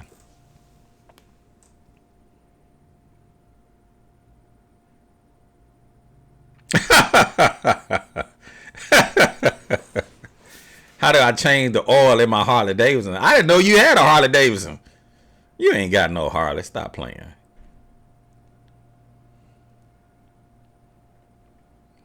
I know you don't have no Harley Davidson. If you do, send me a picture of it.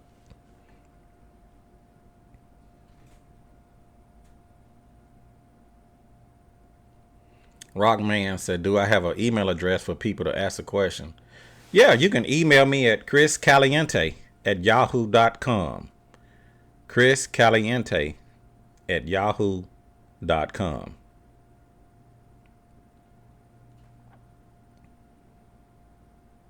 Robert Richardson says he uses a wireless quad lock for charging a phone. Yeah, I use the Gold Strike wireless phone charger to charge my phone, but you still got to run a power cable to the actual phone holder itself. So it's gonna be a cable somewhere in the configuration. You got to run a power cable to plug into at least the part that holds the phone to be able to charge the phone. So, and that's what I was saying about the new style Honda Goldwing. If they have gone to a wireless Apple CarPlay, and you pair your bike, if you pair your phone to the bike, and you're gonna have to pair your headset to the bike most likely, are they still gonna give you that power cable inside of the glove box? I think they should, even though if they go into a wireless, that it still should include a power cable there in the glove box. So I don't know if they're gonna give it to you or not, but it wouldn't surprise me. It wouldn't surprise me on this 2025 if they don't give you that cable, because they took away navigation and they added wireless Apple CarPlay / Android Auto. And if Honda trying to save money, they may say, well, why do they need to plug in the phone if we giving it to them wireless? So it wouldn't surprise me, you know, hopefully they don't think like that, and hopefully they still give you the cable, you know, so you can still charge your phone whether you want to hook up the Apple CarPlay or not. But don't be surprised if they have taken that cable away. I'm not saying they are, but I'm just saying don't be surprised if they do.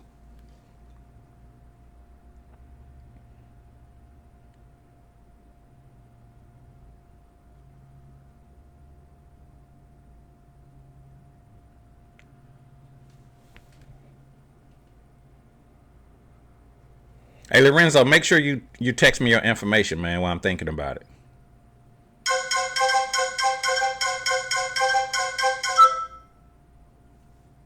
Okay, let's see.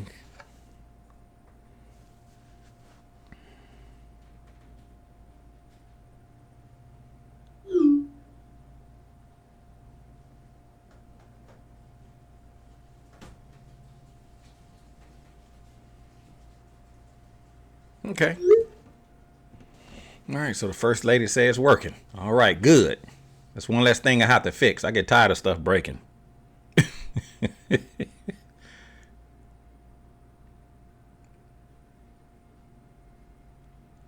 Terry C., Nebraska. Appreciate you there, Terry.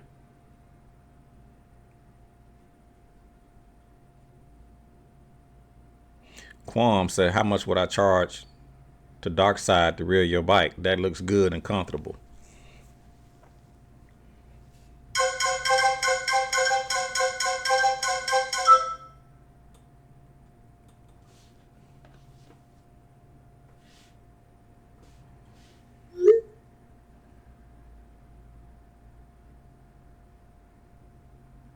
Hey, Quam, if you're serious, brother, you got my phone number, 901-468-9032. You can call me, or you can just text me. Quam, you can text me, 901-468-9032. How many other content creators out there put their phone number out there? I'm just saying.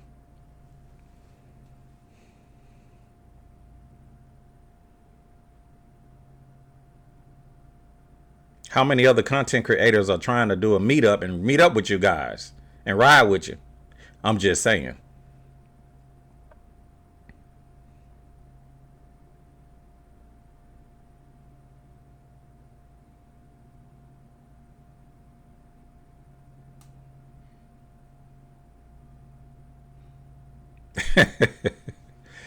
Road Glide. Also, the inspiration for thousands worldwide and customization and how to light up the world with your gold wing. Thank you, Chris. Hey, I appreciate your Road Glide. Thank you, my brother. Thank you, man. Russ. Good morning, Chris. What's the mileage on Big Sexy when you had the fork seals done? Noticed some black gunk on the right fork when wiping down. 53K. Is that when you pulled on all balls wondered? What? Hey, Russ, I don't remember. I could probably pull up the video and see did I mention at what miles did I change out my fork seals. I don't remember. I would have to probably go to my maintenance sheet that I keep, my spreadsheet. I don't know if I even put that in my maintenance records. I don't know if I did or didn't. Sometimes I don't always get a chance to go put that in the records.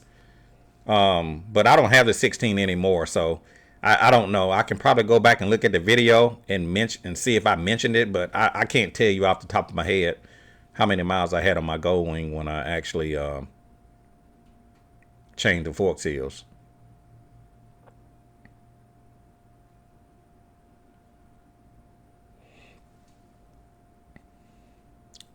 The 2018 Tour, 30,000 miles, 40% of value to new price to trade on a 2025, a DC dealer quote.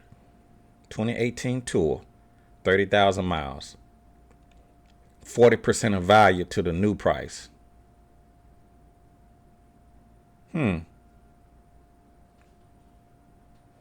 Dennis Johnson said my bike is the Denali, a motorcycle. Thumbs up.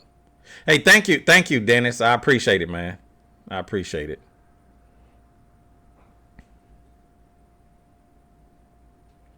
Road Glide. Number 1, Caliente outdoor miles, coast to coast, meeting the public or in the garage. Okay, I appreciate that.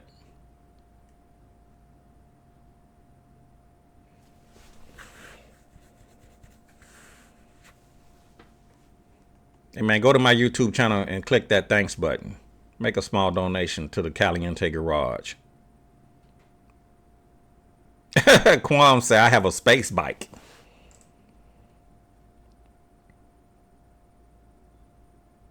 Brian said, I'm sorry, I didn't realize I was 5 minutes behind.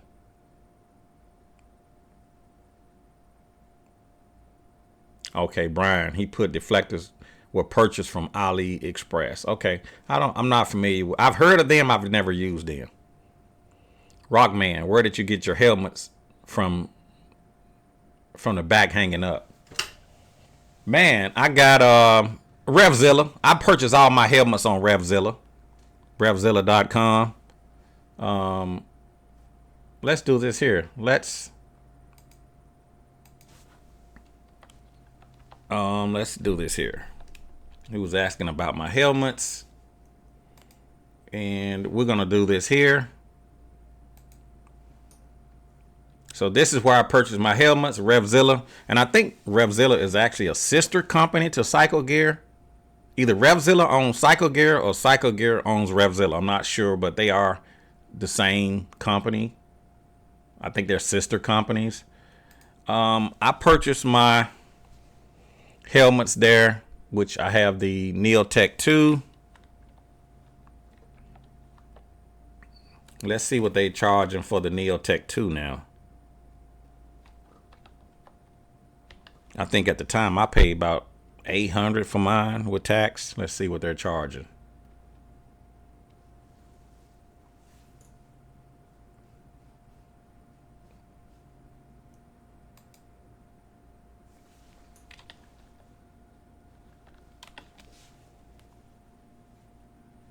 Why am I getting this stupid message here?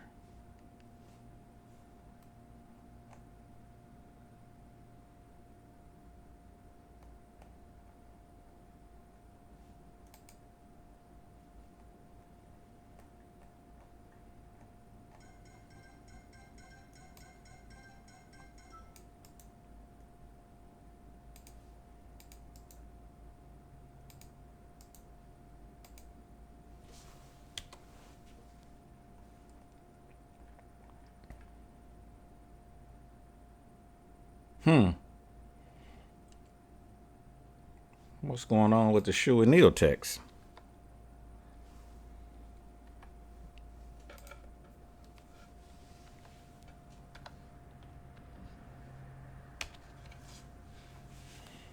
Okay, so they don't have the Neotech 2s. Man, they charging, wow, $900. Wow, look at what they charging for a Neotech 3. $900. And then you got to add tax. So for us, that's like $10 for every 100. So that'll be $990. Yeah, I think I paid around $800 for my helmet at the time. Wow. Man, they are charging a lot for a shoey, man. Look at that. They charging $1,000 just for the extra $100 for the color.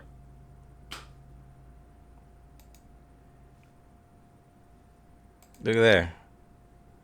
So this stuff ain't cheap, man. I promise you that. Let's see what they charging for a HJC.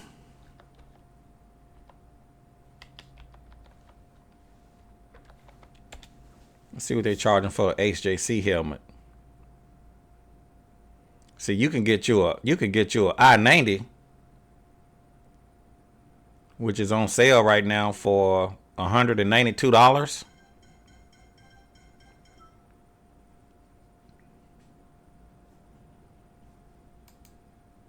And it's a closeout.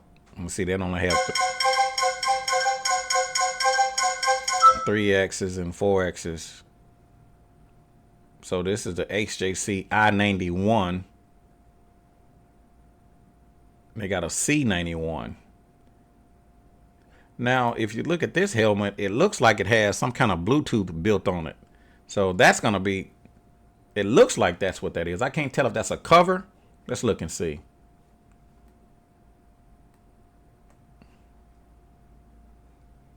Okay, so that just may be. Okay. So you could get you a HJC helmet, man, for less than $300. Free shipping on orders over $49. But this is where I get my helmets from, Revzilla. Let me go back to my main. Yeah, that's where I get my helmets from. Behind me, I have what? I have 2 shoeies and 4 HJC helmets. So I get all of my helmets from Revzilla.com.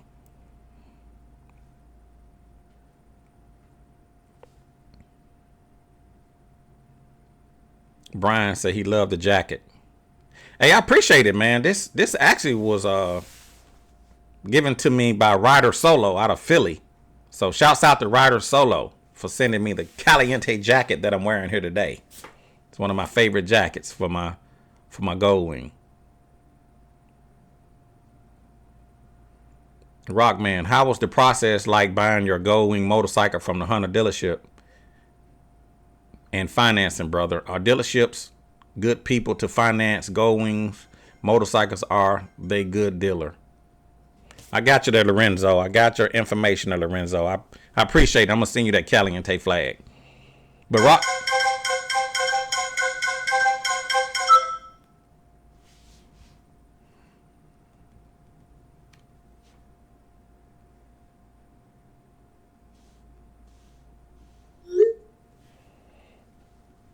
But Rockman was asking how's the process of buying a Gold Wing from the Honda dealership and financing. I bought this Honda Gold Wing from Southern Honda Power Sports. My salesman name was Mitch Gratton. Mitch Grattan. So if you guys need a good gold wing, I purchased mine from Southern Honda. Mitch Grattan is my salesman. Also, DFW Honda is also a great place to purchase a Honda gold wing. As far as, is Honda a good place to finance a motorcycle? For me, if I was going to go buy a motorcycle and I was going to finance it, I would see what kind of interest. Well, there it goes back to credit.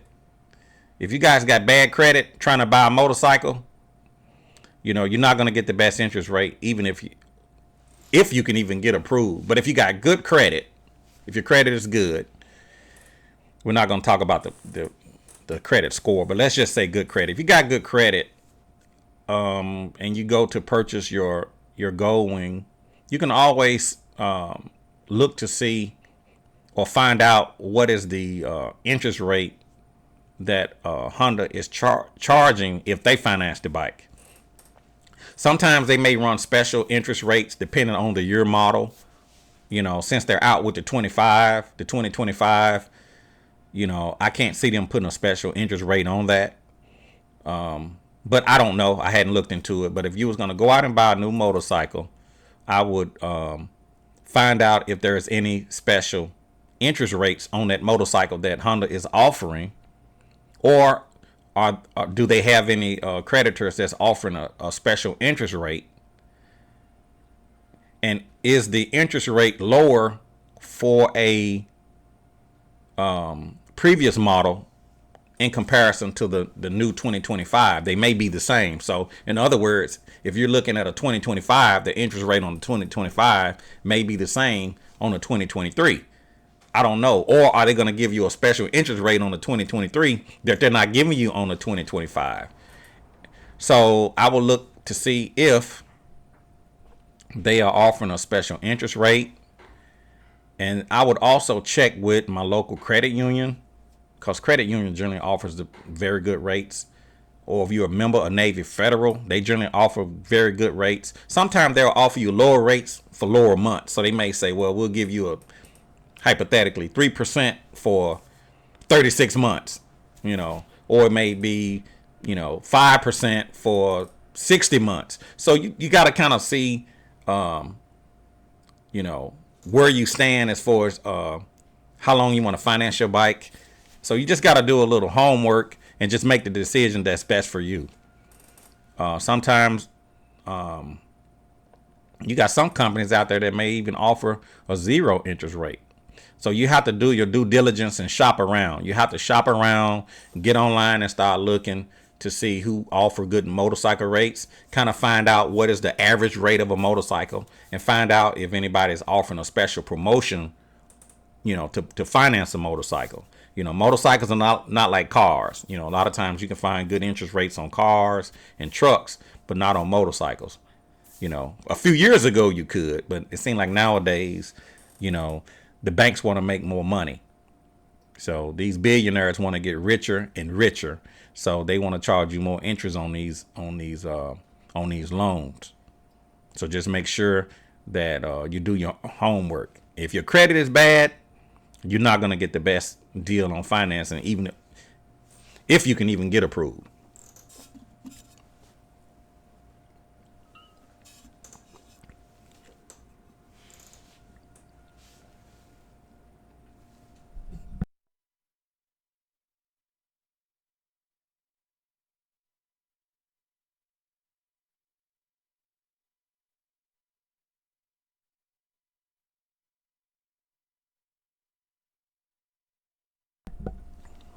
Man, I've been on with you guys for a minute.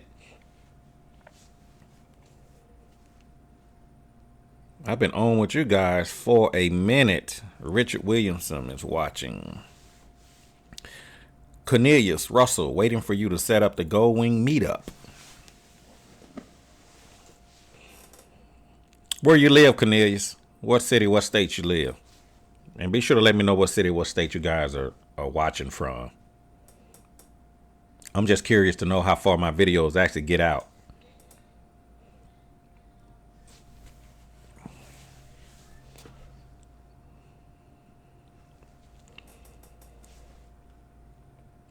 Crystal Clear and Smooth. Ray Action Jackson.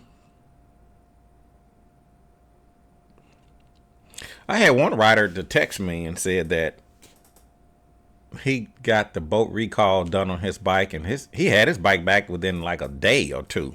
I mean, it was no time. I hope my recall go that smooth.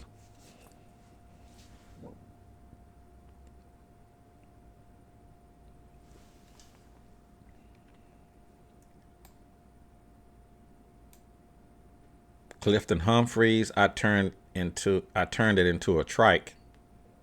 I guess I want to put a show chrome on my C chrome on my motorcycles. I want to put chrome on my motorcycle. I have a gold wing. I turned it into a trike. And you're in Columbia. Is that Columbia? What state is Columbia? Or are you in South Columbia? Like South America, Columbia?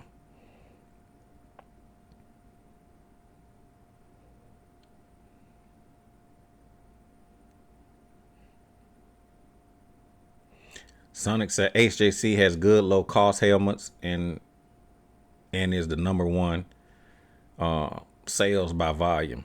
Hey man, I'm gonna be totally honest with you guys, and this is the truth. You guys may not even believe me. My HJC helmet is just as comfortable as my Shoei helmet. So my $200 HJC helmet is just as comfortable as my $800 Neotech helmet. I'm gonna be honest with you. I wish in the helmets they would put more padding at the top of the helmet, at the crown of the helmet. The Shoei give you some soft cheek pads inside of the helmet, but on the top with the crown is very little padding. So I'm sure there are some people out there that may disagree and say, well, the Shoei is going to be better than the HJC. If I could take those cheek pads out of the Shoei and put them into the HJC, I would say the HJC feels better. So, you know, the Shoei helmet is maybe just a tad bit lighter. Maybe just an ounce lighter. I mean, just very little. But the cheek pads are soft. They are comfortable on the Shoei. But when I put on my HJC helmet, it's just as comfortable as the Shoei helmet. And I'm referring to my I-90. My I-90. So if you guys want to get a helmet, you don't have to go out there and spend $800 on a Shoei. And you can get a HJC helmet like the, I'm assuming the I-91, and be just as comfortable, and you didn't have to spend as much money.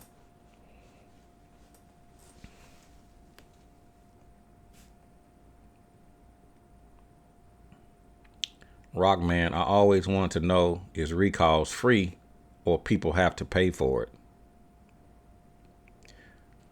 It's to my understanding with this primary drive boat recall, it is free. They're going to have to drop the oil. So the oil change is going to come with the recall, but you got to pay for the filters. So on the DCT, you got the regular oil filter, and then you have the transmission oil filter. So the oil change will be free, but the filters are not, according to what I've heard. But anytime the dealership do a recall, yes, it's supposed to be absolutely free.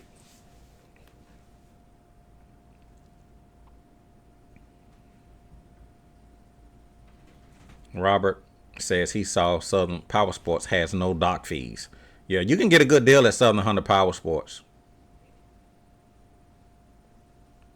Like I said, you can, if you're in the Texas area, you could go to DFW Honda. I'm sure they will give you a good deal as well. Tell them Caliente sent you. Eric DeGenova.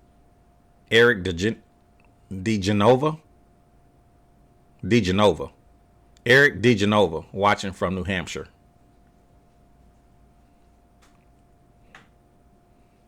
Clifton is in D.C. right now. I'm in Columbia. I'm from D.C. right now in Columbia.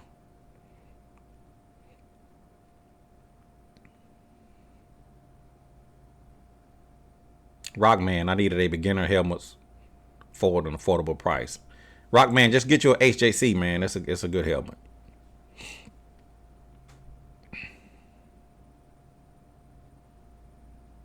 Oh, you want to be funny, huh? I hear you.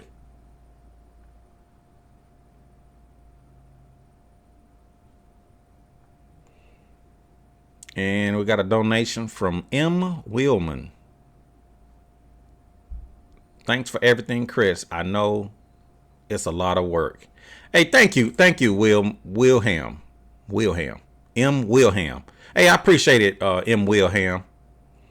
Text me, Wilham. I'm gonna send you a Caliente flag, my brother. Text me. You made a donation. I'm gonna send you a Caliente flag. So text me your name and your shipping information. Text it to this number right here. 901-468-9032. If you made a donation, I'm gonna send you a Caliente flag. Okay? So text it your shipping information to that number. Otherwise, I don't know how to send it to you.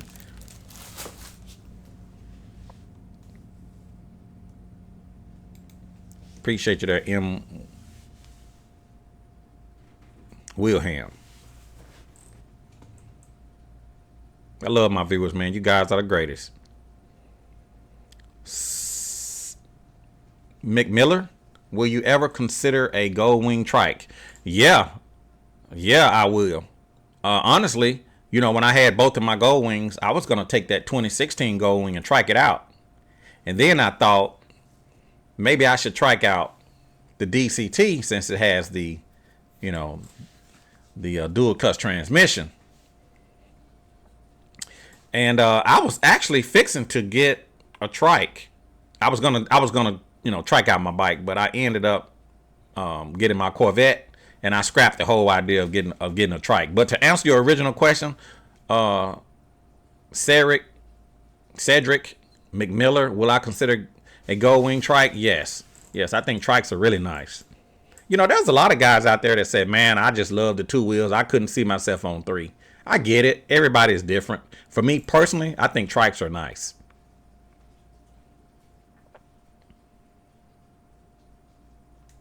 Okay. Greetings. Recently found your channel and subscribed after last year moving up to an '08 wing from Honda PCX. Do you ever ride in the Erie, Pennsylvania or Niagara Falls area? I will be this summer. I will be up there heading that way this summer. So I want you to text me your information and I'll let you know when I'm coming up. And that's the entire MC. The entire MC. Text me at 901-468-9032. Text me your name and where you're located.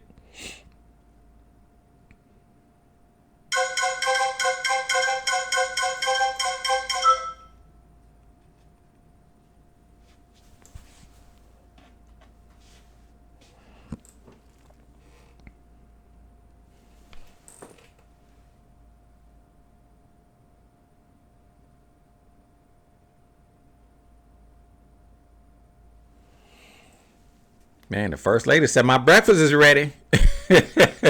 She told me to come and get it. I'm gonna have to get out here in a minute, man. I gotta go get my breakfast. It'll be lunchtime in a minute. Dave Gratton, morning, Chris. Just wanted to know if you edit your videos all day, does the first lady get mad at you? If I did something like that, I would be in the doghouse. Slow Pocket out of Pittsburgh, Pennsylvania. Dave. Hey, I appreciate that, Dave. The first lady is understanding. She know that this is, one of the things I like to do. It is a hobby of mine. She don't really bother me. She lets me just do what I want to do. So no, she don't get mad. She don't bother me. Sometimes she has her moments. If I just put too much time into this, but 9 times out of 10, she don't say anything.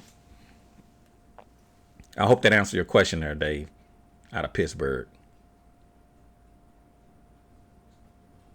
Are the gold? Let's see, Demond, are the seats on the gold wings comfortable to sit on, or do they offer customized services at Honda to fix that to make it more comfortable to sit on?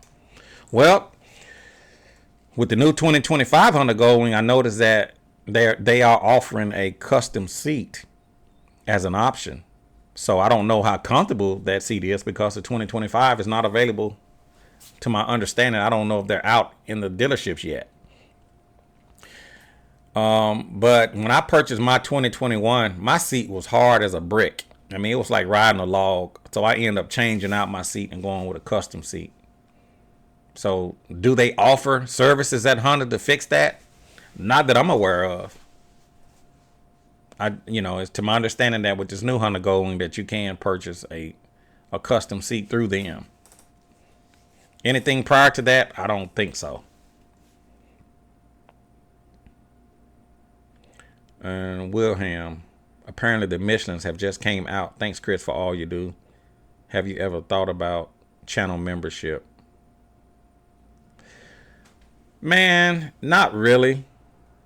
I have. I thought about it, but I haven't thought about it. Not for YouTube. And my question is, would people actually want to pay for a membership to be on the YouTube channel? I could barely get you guys to send me a cup of coffee donation. Now you guys are gonna pay memberships? I don't know. So I thought about it on one hand, but not on the other hand. Because I just really feel like people rather get stuff free. And when you start trying to charge people, are they really gonna support? Like I said, it's hard getting people to just even click the thanks button and just make a small donation. So now I want to charge them for a membership to come to the channel.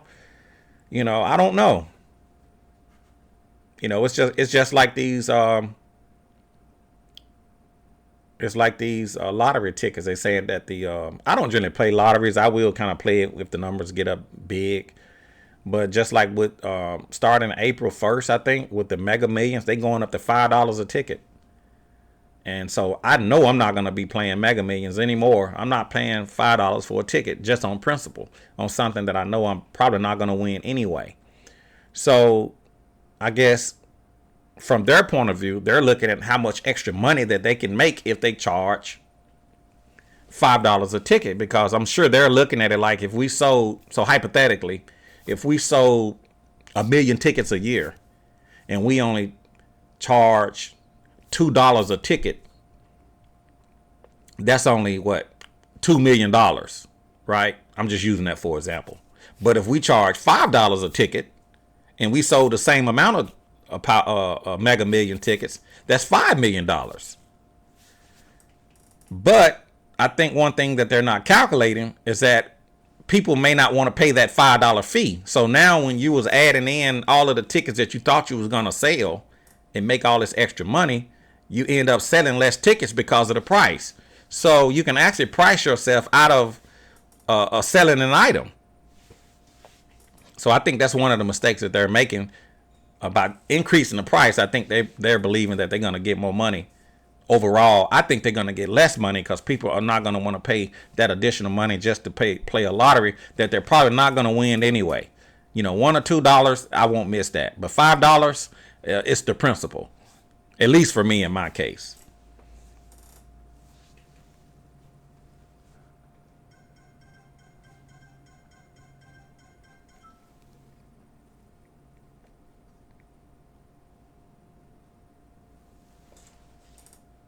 Yeah, I will be heading that way around the end of May, 1st of June.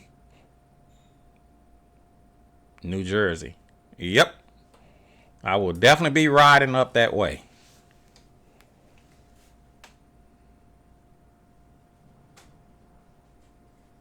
Man, how long I've been on with you guys? I've been on with you guys for what, like a couple of hours?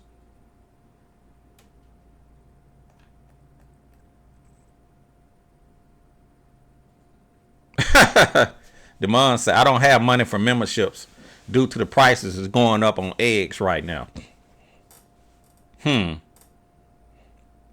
Did you guys really think the price of eggs was going to go down? Did you guys fall for that banana in the tailpipe? Really?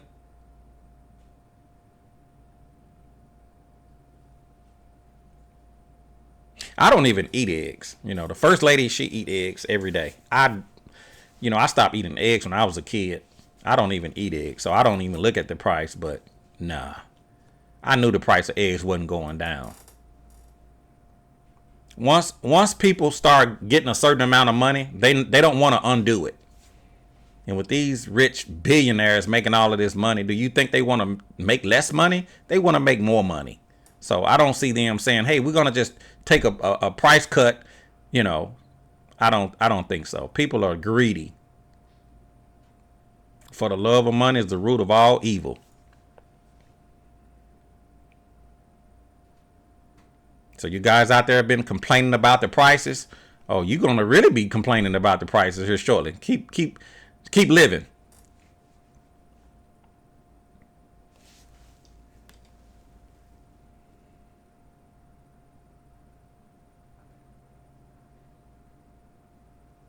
Do Revzilla offer affordable prices for motorcycle jackets? What are their returns? Free or people have to pay for them? One thing I do like about Revzilla, they do have a good return policy. I think long as the tags are still on it and they're in the jacket is not wore out. I mean, it's not, worn or damaged. I think they'll take it back. Revzilla got a real good return policy.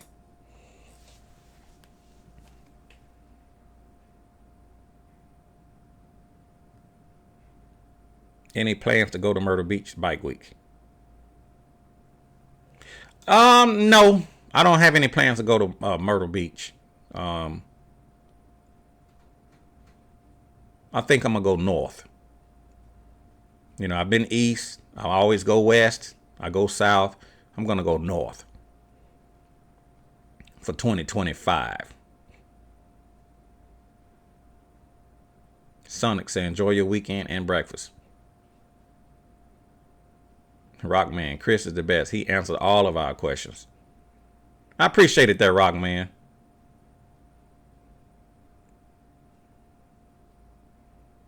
Cliff said, I get so much information from you. I appreciate your chat. This is my first time on the chat. I was going to get out here and ride, but I think they're calling for some rain. I figure I'd just hang out with you guys this morning.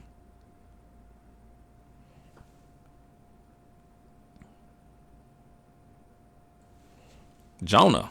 What's up, Jonah? I see you, man, out there in San Bernardino.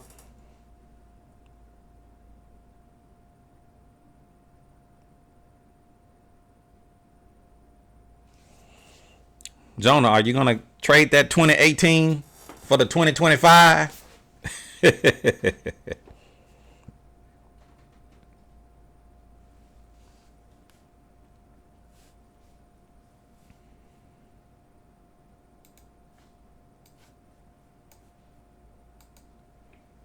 I'm going to end this thing in about 5 more minutes. I'm going to go ahead and shut this thing down, my brother.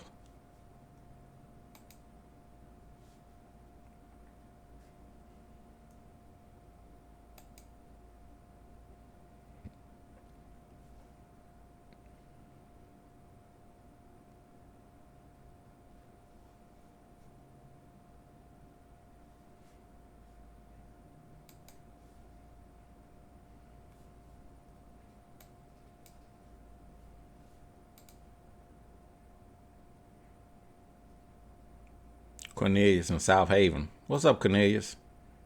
You waiting for the Gold Wing meetup, huh?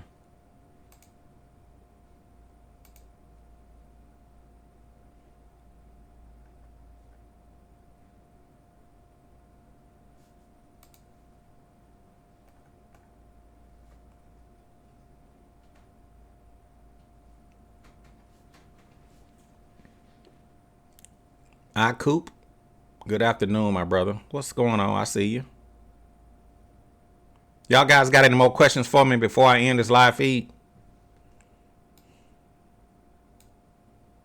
I'm gonna give you guys a couple more minutes and I'm gonna shut this thing down, man. I just want to make sure that my system is working as it should. I had to replace it.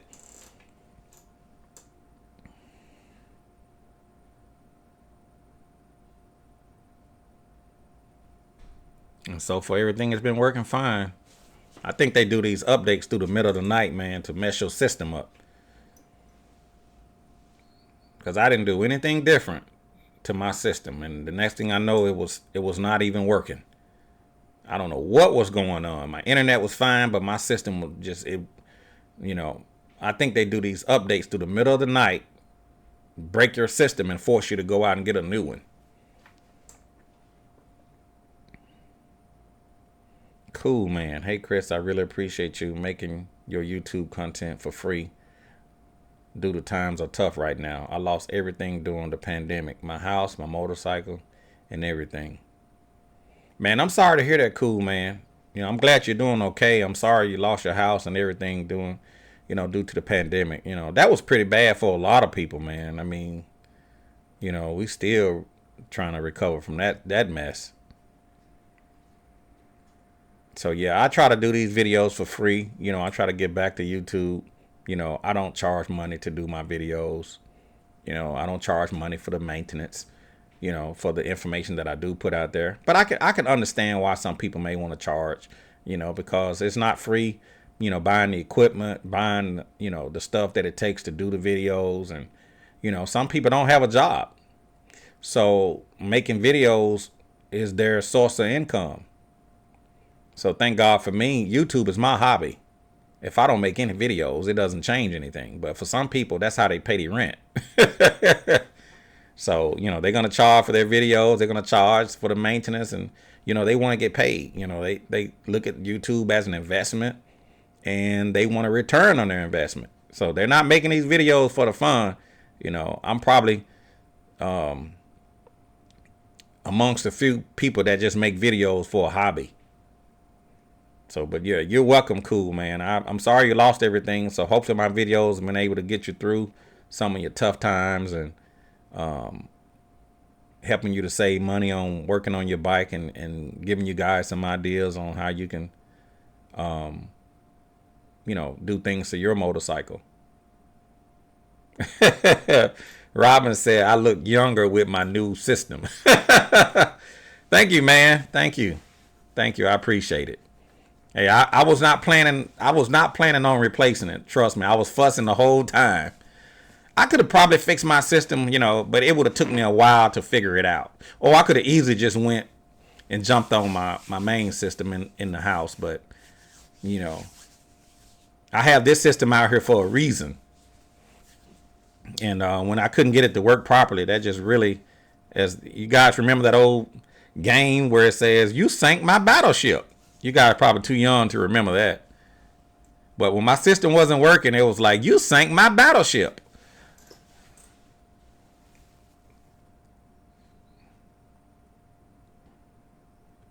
Coop, this is crazy time with Trump making all these changes.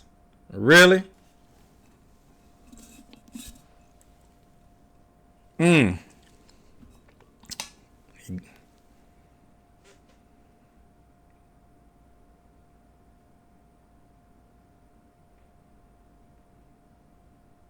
This is crazy time.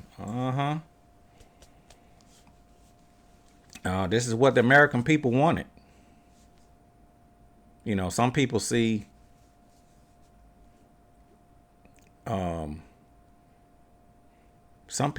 his boldness as a form of strong leadership. I don't see it like that. I think you should be working with the other side and trying to come up with a resolution that's best for the American people. But, these guys are playing bully ball. It's my ball, it's my court, and you play by my rules, or you can go home. And I don't agree with that. But, of course, it's, I'm just who am I? So it's going to get even crazier.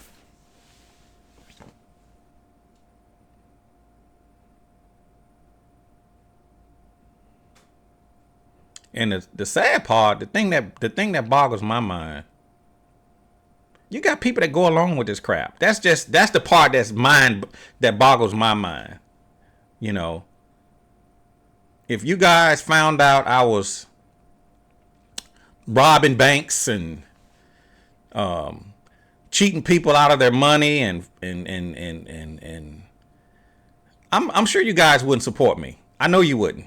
I'm sure people will say, "Oh, I can't follow Chris. Oh, no, he's robbing banks and he's snatching old lady purses and he's doing a bunch of undermining things. I can't go along with that." Well, how can you go along with all this other stuff that's going on? That's the thing that boggles my mind. I don't get it. You know, vote how you vote. Do you?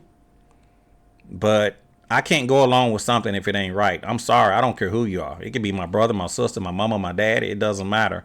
But what boggles my mind, people will go along with things even though it's not right. So, you know, that's the day and age we live in. That's the day and age we live in. So, you know, we living in some tough times. So do you, man. Whatever.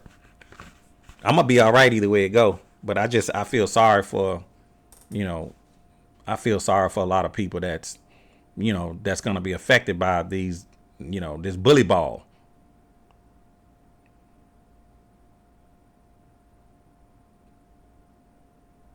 Terry said that's how wars start. Yep, I agree. I'm sure you're going to have some people that are going to get mad at me and say, "Oh, I'm not watching his videos because he talked about politics. I came over here to watch motorcycle. I don't want to hear nothing about no." Well, if you want to leave, leave. You know, the things that get me, people will say, "Well, I'm unsubscribing." You ain't got to unsubscribe. You ain't got to say nothing. Just click unsubscribe. I will never know you gone. But people love to say, "Oh, I'm unsubscribing to your channel. You talked about politics and I'm unsubscribing." Hey, man, I don't even know you're there. So all you got to do is click unsubscribe and you out of there. No harm, no foul. Like I said, YouTube is my hobby.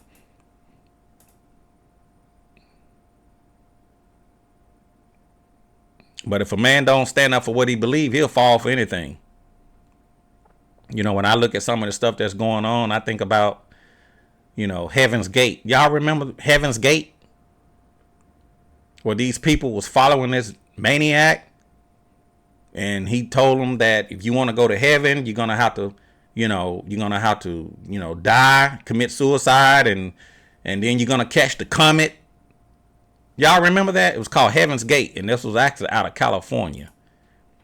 And I think this was, I can't remember, I think this was after Jim Jones. I know y'all know about the Jim Jones and the Kool-Aid and all of that. You know, the sad part, man, you got people that will follow anything. You know, right or wrong, they'll follow it. So, but yeah, when I look at a lot of the stuff that's going on, I think about Heaven's Gate, where these people was following this guy. And, he told them that they was all gonna, you know, I guess he had them all to put on new tennis shoes, and they all dressed up in a certain outfit, and they all they committed suicide at the same time, thinking that they was gonna catch this, what was it called, the bobtail comet or something like that. That was so people will follow anything, man. Birds of a feather flock together, man. It was. You guys can look it up. Matter of fact, we'll do this here. I don't have no cut cards.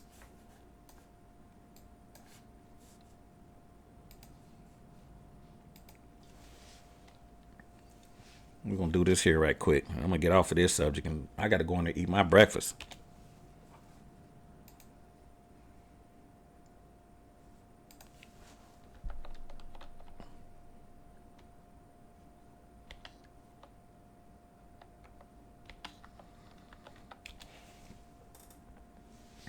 Okay, let me go here and just show y'all what I'm talking about. It's just entertaining. All right, let's go to the browser. This guy here,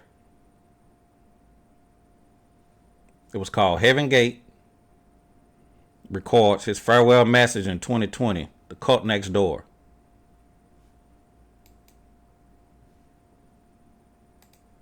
This survivor is speaking out for the first time about her harrowing life inside the notorious Heaven's Gate cult, led by wacko Marshall Applewhite. You have to trust me. You have to believe me.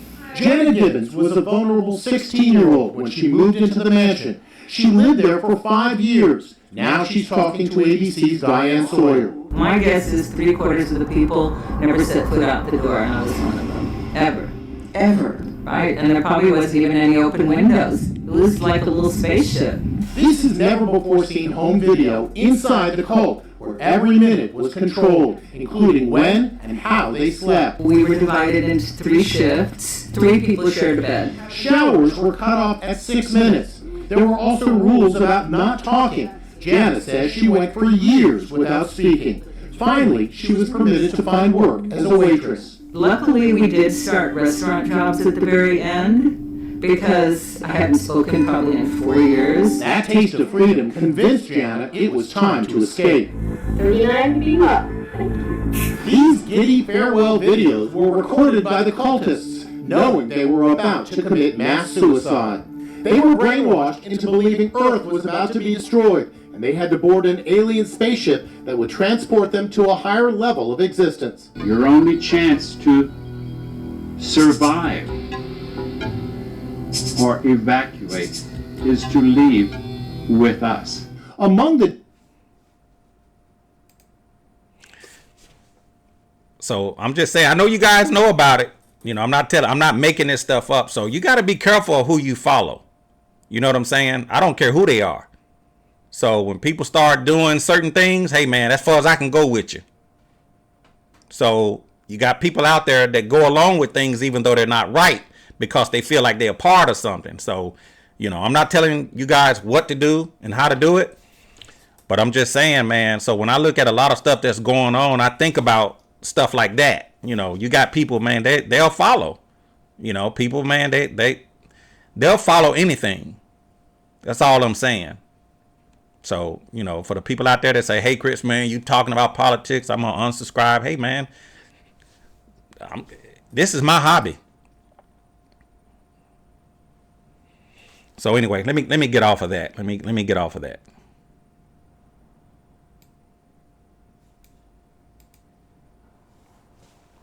Let me stick to the gold wing.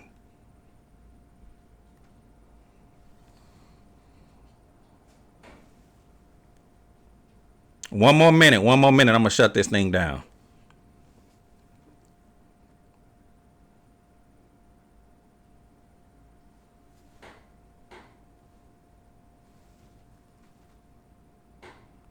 Jonah, dealers in California want an extra $170 to change the air filter. And that's what I kind of talked about earlier, Jonah. To change the air filter on a bike, man, it takes a lot. So for me, if I was going to do the boat recall, I would do the air filter since they're already working on the bike. Even if they charge me an extra $100 or $200, it would be worth it. You know, unfortunately, Honda built the bike around the air filter, and it's hard to change the air filter. It's a lot you have to take off, a lot of Tupperware pieces. I mean, it's a lot. It was a lot for me. And then putting all of that back. So, yeah. If they're already working on a bike and they're going to charge you $170, for me personally, it would be worth it for me, you know, but you got some people out there, they don't want to spend no money. So I get it. But if that's all they want is an extra $170 to do your air filter, you might as well, unless you're going to do it yourself. And if you try to get a video, if you go to YouTube and look at how to change the air filter, there are no videos out there for free on how to change the air filter. Not for free is not. Now you may, and when you look at those videos, they already have the bike broke down. They already have the panels off. They got everything already off the bike, and they'll say, well, you know, but I want to see how you took the bike apart. How did you get to the air filter? I know the air filter is there. I know what it's going to look like with everything off the bike. I want to see how you got to the air filter. So for those kind of videos out on YouTube, it's going to be a cost. Whether it's you buying a maintenance DVD or whether you buying a membership to somebody's channel, you know, there's no free videos. There's no free videos on how to change the air filter. I do have my video on how I did it. I'm contemplating on should I even put it up, because it was a lot, and then it's going to take me a lot of editing. So I don't know. The jury is still out on it. If I'm gonna actually put up my video on how to change the air filter, I would probably have some people mad at me because I'm giving away the secrets. I'm just saying. But back to your original statement, they want 170 to do the air filter. Man, they already working on it. Just pay the money. Because if you just went in just for a regular air filter, if you just went to any Honda dealership and say, hey, I want you to change the air filter on my Honda Goldwing, and you don't have any accessories on there, just bare bone, I could see them easily charging you $400, just easily. And I could be wrong. I don't know what they're charging, but I know I'm in the ballpark. If you got accessories on your bike, it's probably going to be even more because now they got to unhook all of these accessories and move wires and things like that. So if they're doing the boat recall and they're saying, hey, we want 170. Yeah, to me, it would be worth it. But I wouldn't go back with a paper air filter. I would go back with a K&N because at least a K&N, I think is good for $75,000. Whereas the paper air filter, it says change every 16,000. You could probably extend it maybe twice as long, but you know, a paper air filter is not going to be as good. So with that being said, yeah, 170. I'm not afraid of it. Yeah, change my air filter. Unless you're going to do it yourself. Now, BT Moto has a few videos on changing the air filter. Yeah, but BT Moto didn't walk you through step by step on how to get that air filter changed. They just said, hey, this is this, or they showed you this, but they didn't walk you through it. If anybody got a video link to show you step by step on how to take the air filter off to get to that bike, put it in the description. And I guarantee you, there's no videos on YouTube that shows you step by step. There's the videos that's going to show you what it looks like after it's done. Or they may say, well, I have to do this, but they didn't show you how they did it. But there's no videos for free that shows you step by step.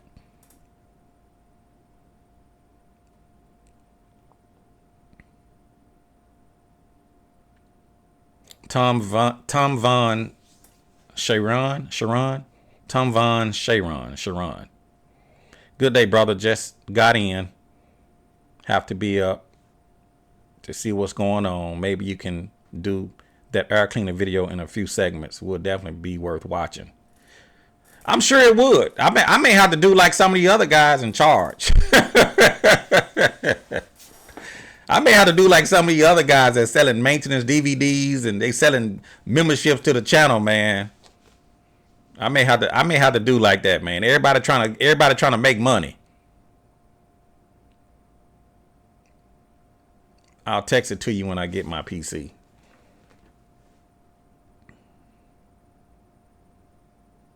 Peter Gambo, certainly is the labor of love. One wants to change the air filter on your own. It seems to me 170 is a steal. And that's what I was saying, Peter. You know, I think that's a good price. 170? They already down there working on this boat. So if I got to give you 170 to change the air filter, then you got a better air filter. So you're going to probably be out at least a couple $100 additional. Maybe a little bit more with tax. Maybe two. What they charging for an air filter at the dealership? About what, $40 maybe? So you add that on top of the 170. Or I don't know if the 170 includes the air filter. I don't know. But that's still, to be knowing everything that has to be done, even if it came out to $250, in my personal opinion, it would be worth it because they already there. That's one less thing you got to worry about.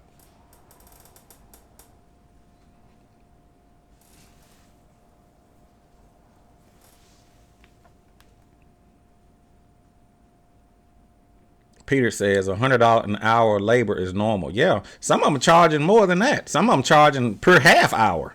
You know, some of them charging $100 for a half hour. So, you know, that's not a bad price. It's a bad price because Honda built the bike around Honda built the Goldwing around the air filter. That makes it a bad price, but it is what it is. And since it's down in that Honda hellhole, You're gonna have to do it yourself, or you're gonna have to pay to get it done. So if somebody's gonna charge you, let's just make up a number of $250.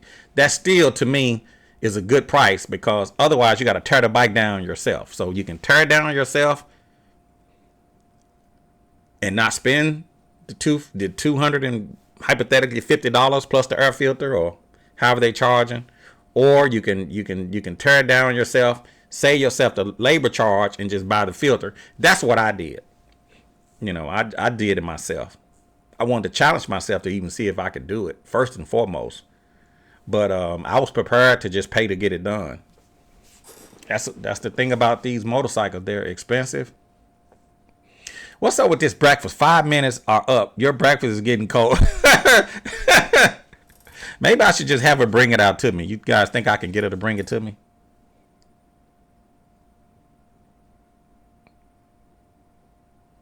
Let's see. I'm gonna text her. Let's do a experiment and see if I can get the first lady to bring it out to me. Let's see.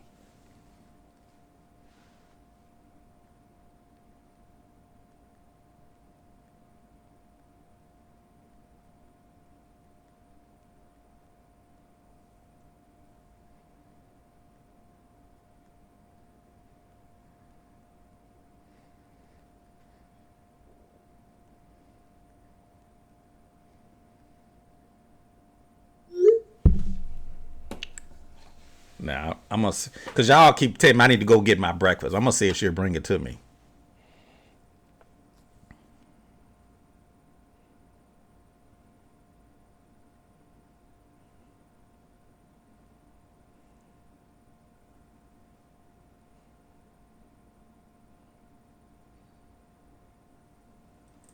A good first lady will bring you your breakfast.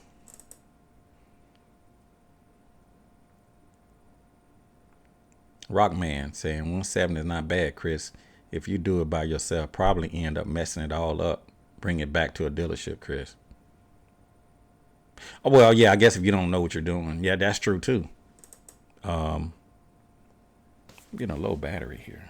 Let's see, what can we do about that?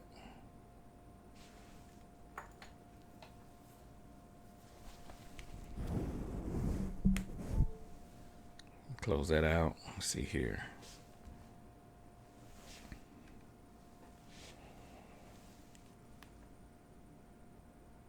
Oh, okay. You saying you like jokes. Terry said, well, Chris, why do you think they made the air filter so difficult? I know why they made it difficult. So you can bring it to them and they can charge you more money. Everything revolves around money. Honda could have made the gold wing to where the air filter was just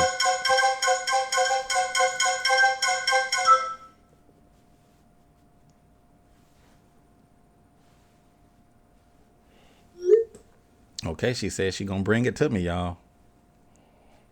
Test it. We testing the black woman today. See if it's the black woman test. See if she'll bring you breakfast. Yeah, Terry, I think they just put it there because it just... I really don't know that. Maybe that was the only way to really design the gold wing the way that the engine is made. But in my simple mind, I think they could have just made a cartridge to slide that air filter in. Maybe maybe some kind of air box on the front of the bike where you wouldn't have to go way close to the engine. So I don't know. I just think they did it to get more money, but I don't know. V-Law said, Chris, I'm pushing it.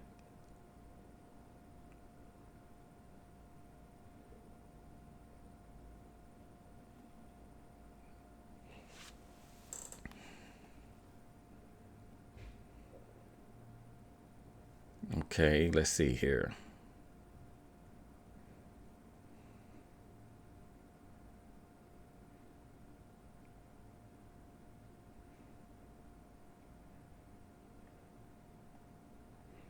Somebody else says, okay, time to eat breakfast. I'm waiting, y'all. My breakfast gonna be cold by the time we get out here. See if she's gonna bring it to me. She might be pulling my, as they say, I'm just pulling your leg.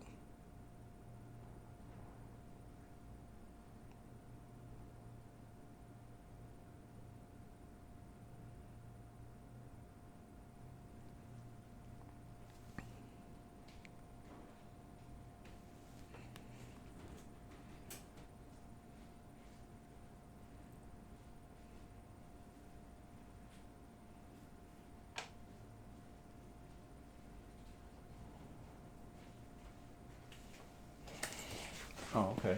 Thanks, baby.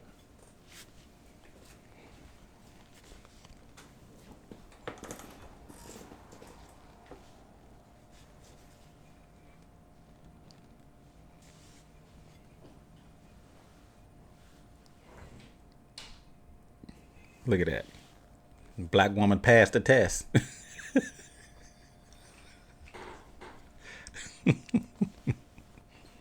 Hey, man, I told you. I told you, didn't it? Okay. Yeah, she gone now. Dave said, I'll be in a dollhouse if she brings it to you. Hey, there it is. She brought it to me, man. I'm telling you, man. I shouldn't be eating. That's not right if I eat in front of you guys, isn't it? Let me sit this to. I'm not going to do that. I'm not going to eat in front of you guys. That wouldn't be right. I'm going to go ahead and end this live feed, man, so my breakfast don't get cold. Tom Vaughn. Hugs to that woman. Oh, yeah, she hooked me up, man. Look at that. She got me some biscuits. Good country biscuits. Got me some hash browns. And got some bacon. Tastes so good, you'll slap your mama. And she brought me a napkin. So what I'm gonna do. All right, y'all. It's time for me to end this feed. I've been on here long enough. If you guys have any questions or comments, be sure to put it down in the comment section below. If you like this video, you can click the like button. If you don't like my channel, hey, unsubscribe. I will never know you gone. Just click unsubscribe and you out of there. It's just that easy. But I think my viewers are smarter than that. Anyway, this is your boy Chris. Out in the Caliente Garage. Out in the Caliente Garage. And I will talk to you guys later. See ya.